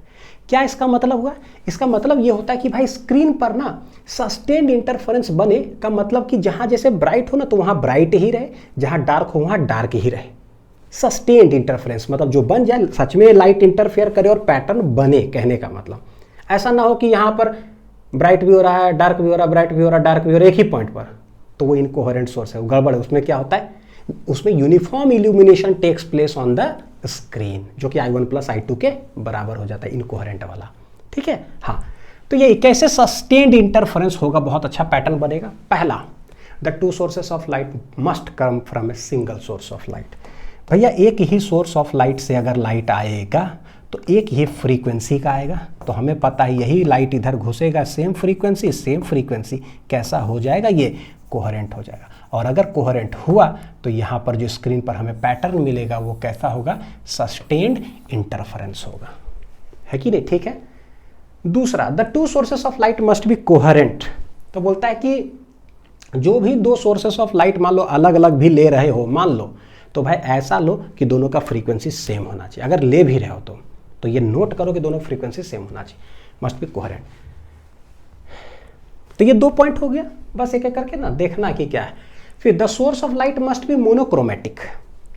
तो ये मोनोक्रोमेटिक का मतलब कैसा होता है, सिंगल वेवलेंथ का हो, सिंगल वेवलेंथ का हो। यानी अगर रेड कलर हो ना तो रेड कलर का हो, सिंगल वेवलेंथ का हो बस। वायलेट कलर का हो तो सिर्फ वायलेट कलर का हो। तो बोले क्यों, अगर मल्टीपल वेवलेंथ का ले लिए तो हम पढ़े हैं पिछला लेक्चर में, जस्ट इसके पहले वाला लेक्चर में, कि देखो अगर मान लो रेड कलर अगर दोगे ना तो यहाँ पर रेड कलर का अच्छा सा पैटर्न बनेगा। कैसे, bright dark bright dark. Violet colour लोगे तो वायलेट का पैटर्न बनेगा। लेकिन भैया अगर यहाँ पर हम व्हाइट कलर अगर ले लिए तब क्या होगा, व्हाइट कलर में VIBGYOR, भैया मल्टीपल वेवलेंथ है, 7 वेवलेंथ है यहाँ पर, तो यहाँ पर क्या होगा, 7 पैटर्न्स बनेगा। तो अलग अलग कलर का जब बनेगा, रेड का अपना अलग बनेगा, वायलेट का अपना अलग बनेगा, देखो जरा वायलेट का अपना अलग बनेगा, ठीक है, ब्लू का अपना अलग बनेगा, ठीक है, येलो का अपना अलग बनेगा, ठीक है, ग्रीन का अपना अलग बनेगा, दुनिया गोल हो जाएगा। तो बोलते हैं कि coloured fringes are obtained on the screen, है ना, कलर्ड फ्रिंज। सस्टेन्ड इंटरफेरेंस क्या होगा, नहीं होगा, सब ओवरलैप कर जाएगा सारे पैटर्न्स, ऐसे कर करके। ठीक है, तो मल्टीपल वेवलेंथ नहीं यूज कर सकते। अच्छा, fourth, the amplitudes of the to interfering waves जो है ना मस्ट बी इक्वल। यानी ये यहाँ से और यहाँ से जो वेव्स आ रहा है इंटरफेयर कर रहा है ना, वो दोनों इक्वल हो, मस्ट बी। या देखो एम्पलीट्यूड इक्वल बोला ना, तो हम इसको ऐसे भी बोल सकते हैं कि और इंटेंसिटीज मस्ट बी इक्वल दोनों का। सवाल है कि क्यों, इंटेंसिटीज मस्ट बी इक्वल, सवाल है कि क्यों। तो बोलते हैं कि मान लो यहाँ से ना एम्पलीट्यूड आ रहा है A1 और यहाँ से एम्पलीट्यूड आ रहा है A2। देखो होता क्या है, अगर एक A1 आ रहा हो एक A2 आ रहा हो ना, तो A मैक्सिमम जो होता है हम जानते हैं कि क्या होता है, A1 प्लस A2 हो जाता है। कैसे कैसे कैसे, तो बोलोगे सर डायरेक्ट आप मैक्सिमम कैसे लिख दिए। भाई रिजल्टेंट जो होता है वो होता कैसा है, यहाँ से A1 square plus A2 square plus 2A1 A2 cos कितना होता है 5, जानते हैं। तो वहीं पर बोलते हैं कि भैया A मैक्स जो होगा रिजल्टेंट का जो मैक्स होगा वो क्या हो जाता है, A1 प्लस A2 होता है। कहाँ पढ़े, इंटरफेरेंस वाला लेक्चर में, cos 5 मैक्सिमम 1 सॉल्व करोगे ऐसे, ठीक। तो बोलते हैं कि मैक्सिमम एम्पलीट्यूड जो यहाँ पर बनेगा वो दोनों का समेशन है। तो बोलते हैं अगर दोनों सेम ले लोगे ना तो क्या हो जाएगा, बहुत अच्छा जो है ना यहाँ पर, मतलब जहाँ ब्राइट बनता है ना वो बहुत अच्छा ब्राइट बनेगा, तो डार्क बनेगा तो बहुत अच्छा डार्क, जिससे कि पैटर्न हमें बहुत अच्छा नजर आएगा। तो उसको बोलते हैं सस्टेन्ड इंटरफेरेंस हो रहा है। कैसे, देखो मान लो ये A1 है ये A2 है, इसको बोलते हैं कि A मैक्स है और इसको बोलते हैं A मीन है, लेट इट बी। तो A मैक्स जैसे ऐसे हुआ ना, सिमिलरली A मिनिमम जो होता है वो फॉर्मूला सॉल्व करने के बाद कितना आता है, A1 माइनस A2 आता है। तो ये मेरा फॉर्मूला से सॉल्विंग का यहीं से। तो मान लो कि लेट एम्पलीट्यूड जो है ना दे के रखा, लेट एक मान लेते हैं कि 20, जैसे कैसे 9 और 25 दे देता है। तो मान लो एक का 20 है, दूसरा लेते हैं कि एकदम कम, एक का सबसे ज़्यादा एक का सबसे कम। तो भैया दोनों मैक्सिमम क्या हो जाएगा, दोनों जोड़ दो तो ये देखो 21 हो गया। अच्छा दोनों घटा दो, मिनिमम कितना बनेगा, तो 20 माइनस 1 कितना हो जाएगा 19। यानी कि मैक्सिमम जो एम्पलीट्यूड होगा वो 21, मिनिमम एम्पलीट्यूड कितना होगा 19। सोचो कैसा पैटर्न बन रहा होगा भैया, एक का मैक्सिमम जहाँ ब्राइट बना वो 21 उसका मैग्नीट्यूड है, और जो मिनिमम है वो 19। भाई हम अंतर भी उतना नहीं कर पाएंगे कि 19 और 21 में कितना अंतर है दोनों ब्राइट जैसा ही लगेगा। तो सस्टेन इंटरफेरेंस हम उसको नहीं बोलते हैं। जब कब, जब दोनों एम्पलीट्यूड बहुत हम डिफरेंट लिए, तो एक बहुत ज़्यादा एक बहुत कम, ठीक। अब क्या करते हैं, थोड़ा इसको बढ़ाते हैं, बढ़ा के 10 कर दो, तो मैक्सिमम दोनों को जोड़ेंगे कितना हो गया 30, घटा दोगे कितना हो जाएगा, 20 में से 10, 10 हो गया। देखते हैं कि मैक्सिमम मिनिमम ऑब्टेन क्या हो रहा है। अब थोड़ा और बढ़ाते, ये 20 ये 19 कर देते हैं बढ़ा करके, एकदम दोनों लगभग सेम हम ले लेते हैं, मान लो लगभग सेम, नियरली इक्वल। तो दोनों को जोड़ेंगे तो कितना हो जाएगा, देखो 39, और दोनों को घटाओगे कितना हो जाएगा 1। कहीं ना कहीं ये देखो हमें जो है ना स्क्रीन पर सस्टेन इंटरफेरेंस लाइक चलेगा, क्योंकि मैक्सिमम जो एम्पलीट्यूड वो 39 है और जो मिनिमम है वो 1 है। तो भैया 40 और 1 या 39 और 1 में बहुत डिफरेंस है, यानी ये सच में डार्क नजर आएगा और ये सच में बहुत ब्राइट हमें नजर आएगा। तो कहीं ना कहीं ये वाला लिटिल बिट कह सकते हो, लिटिल बिट सस्टेन्ड इंटरफेरेंस तो ये है, सस्टेन्ड इंटरफेरेंस तो है, मतलब सबसे अच्छा तो नहीं, उससे थोड़ा सा कम कह सकते हो।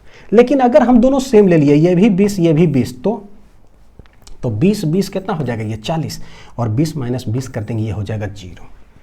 तो दिस इज कैसा है, दिस इज खतरनाक। ये कैसा है भैया, दिस इज खतरनाक इंटरफेरेंस। तो खतरनाक को ही बोलते हैं क्या, सस्टेन इंटरफेरेंस। खतरनाक मतलब सस्टेन, खतरनाक इंटरफेरेंस। कैसे कैसे खतरनाक इंटरफेरेंस है, तो बोले मैक्सिमम एकदम 40 और मिनिमम कुछ है ही नहीं, एकदम या पूरा अंधेरा, तो पूरा अंधेरा पूरा ब्राइट, पूरा अंधेरा पूरा ब्राइट, बहुत अच्छा इंटरफेरेंस है। इसीलिए बोलता है कि दोनों एम्पलीट्यूड क्या ले लो, सेम। तो जब सेम लेते हैं तो एक को A0 एक को A0 बोल देते हैं। इसीलिए मैक्सिमम सवाल में देखोगे ना I0 ले लिया जाता है, या सवाल में नहीं भी कुछ बोलता है तो हम सेम लेकर के बनाते हैं। ठीक है, तो पता चला कि अच्छा इंटेंसिटीज हमें क्यों लेना चाहिए, वो क्यों बहुत जरूरी है भैया, क्यों क्लियर होना, तब फिजिक्स हमें समझ में आता है। नेक्स्ट बोलता है, लास्ट जो पॉइंट है कि the slit width should be very small.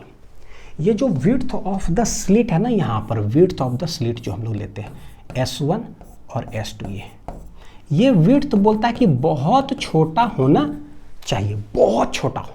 कितना छोटा हम लोग पढ़कर आए कि भाई एक सुई से ऐसे एकदम ऐसे काट दो, पतला सा एक लाइन। तो सोचो समझने के लिए, मान लो अगर इतना पतला सा अगर एक लाइन अगर होगा तो वहां से मान लो एक रे ऑफ लाइट निकलता है एकदम पतला सा। तो हमें पता है कि अच्छा अगर बहुत पतला होगा तो यहां से इंटेंसिटी एक I1 निकला एक I2 निकला, और ये दोनों इस रीजन में करता क्या है, इंटरफेयर करता है ना, इंटरफेयर करता है। फिर हमें यहां पर क्या ऑब्टेन होता है, एक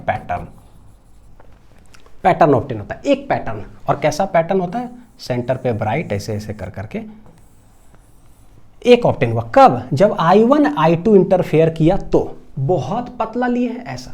लेकिन अगर हम मान लो इतना बड़ा स्लिट ले लिए S1, इतना बड़ा स्लिट ले लिए S2, तब हम क्या कह सकते हैं, बोले भाई जब ये बहुत पतला होता है ना तो वहां समझो एक रे ऑफ लाइट निकलता है। लेकिन अगर इतना चौड़ा स्लिट ले लेंगे तो उसमें कितना एज्यूम कर सकते हैं, कितना रेज ऑफ लाइट पतला पतला ऐसे निकल रहा होगा। सोचो, देखने से ना करोड़ों लाइट निकल सकता है एकदम सुई से भी पतला एकदम ले रहे तो एक रे ऑफ लाइट बोलते हैं। दो मिल करके ऐसा पैटर्न बनाता है। अगर इसी को बहुत चौड़ा ले लिए, बहुत चौड़ा ले लिए, तब क्या होगा, तो बोले यहाँ से एक निकलेगा I1, यहाँ से एक छोटा पतला से निकलेगा I2, फिर भैया यहाँ से निकलेगा I3, यहाँ से निकलेगा I4, सिमिलरली यहाँ से I5, तो इधर से एक और निकल रहा है ऐसे कर करके। तो I1 I2 मिलेगा, वन पैटर्न बनेगा स्क्रीन पर, है ना, एक पैटर्न बन गया। देखो जरा ऐसे रफ कर रहा हूं, ऐसे पता चले एक पैटर्न बन गया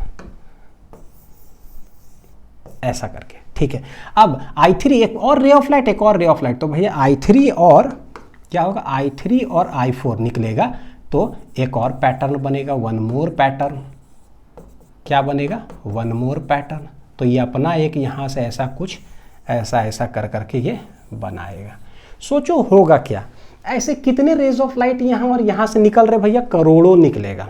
तो अगर करोड़ ऊपर 1 करोड़ इधर, तो 1 करोड़ का वहाँ से 1 करोड़ का यहाँ से मिलते जाएगा, यहाँ बनाते जाएगा, मिलते जाएगा, यहाँ बनाते जाएगा। तो एक ऐसा बना, एक ऐसा बना, तीसरा एक एक ऊपर से, फिर एक और, ठीक है, फिर एक और, फिर एक ऊपर एक नीचे से।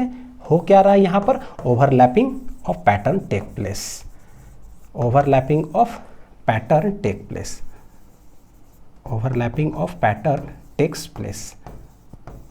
ठीक है, तो इससे क्या होगा, no sustained interference, no sustained interference. अगर ओवरलैप कर गया पैटर्न तो काहे का इंटरफेरेंस, मतलब इंटरफेरेंस तो हो रहा है, लेकिन बोलते हैं सस्टेन इंटरफेरेंस की बहुत अच्छा हमें पैटर्न नजर आए, नहीं होगा। इसलिए बोलते हैं एकदम पतला लो, इतना भी नहीं भाई, इससे भी छोटा, इससे भी छोटा, एकदम पतला सा, एकदम पतला सा, ऐसे से पतला सा। तो अगर पतला सा लोगे तो एकदम एक रे ऑफ लाइट जाएगा, तो एक पैटर्न बनेगा तो अच्छी बात है ना। करोड़ों बन गया स्क्रीन पर तो बेकार हो जाएगा।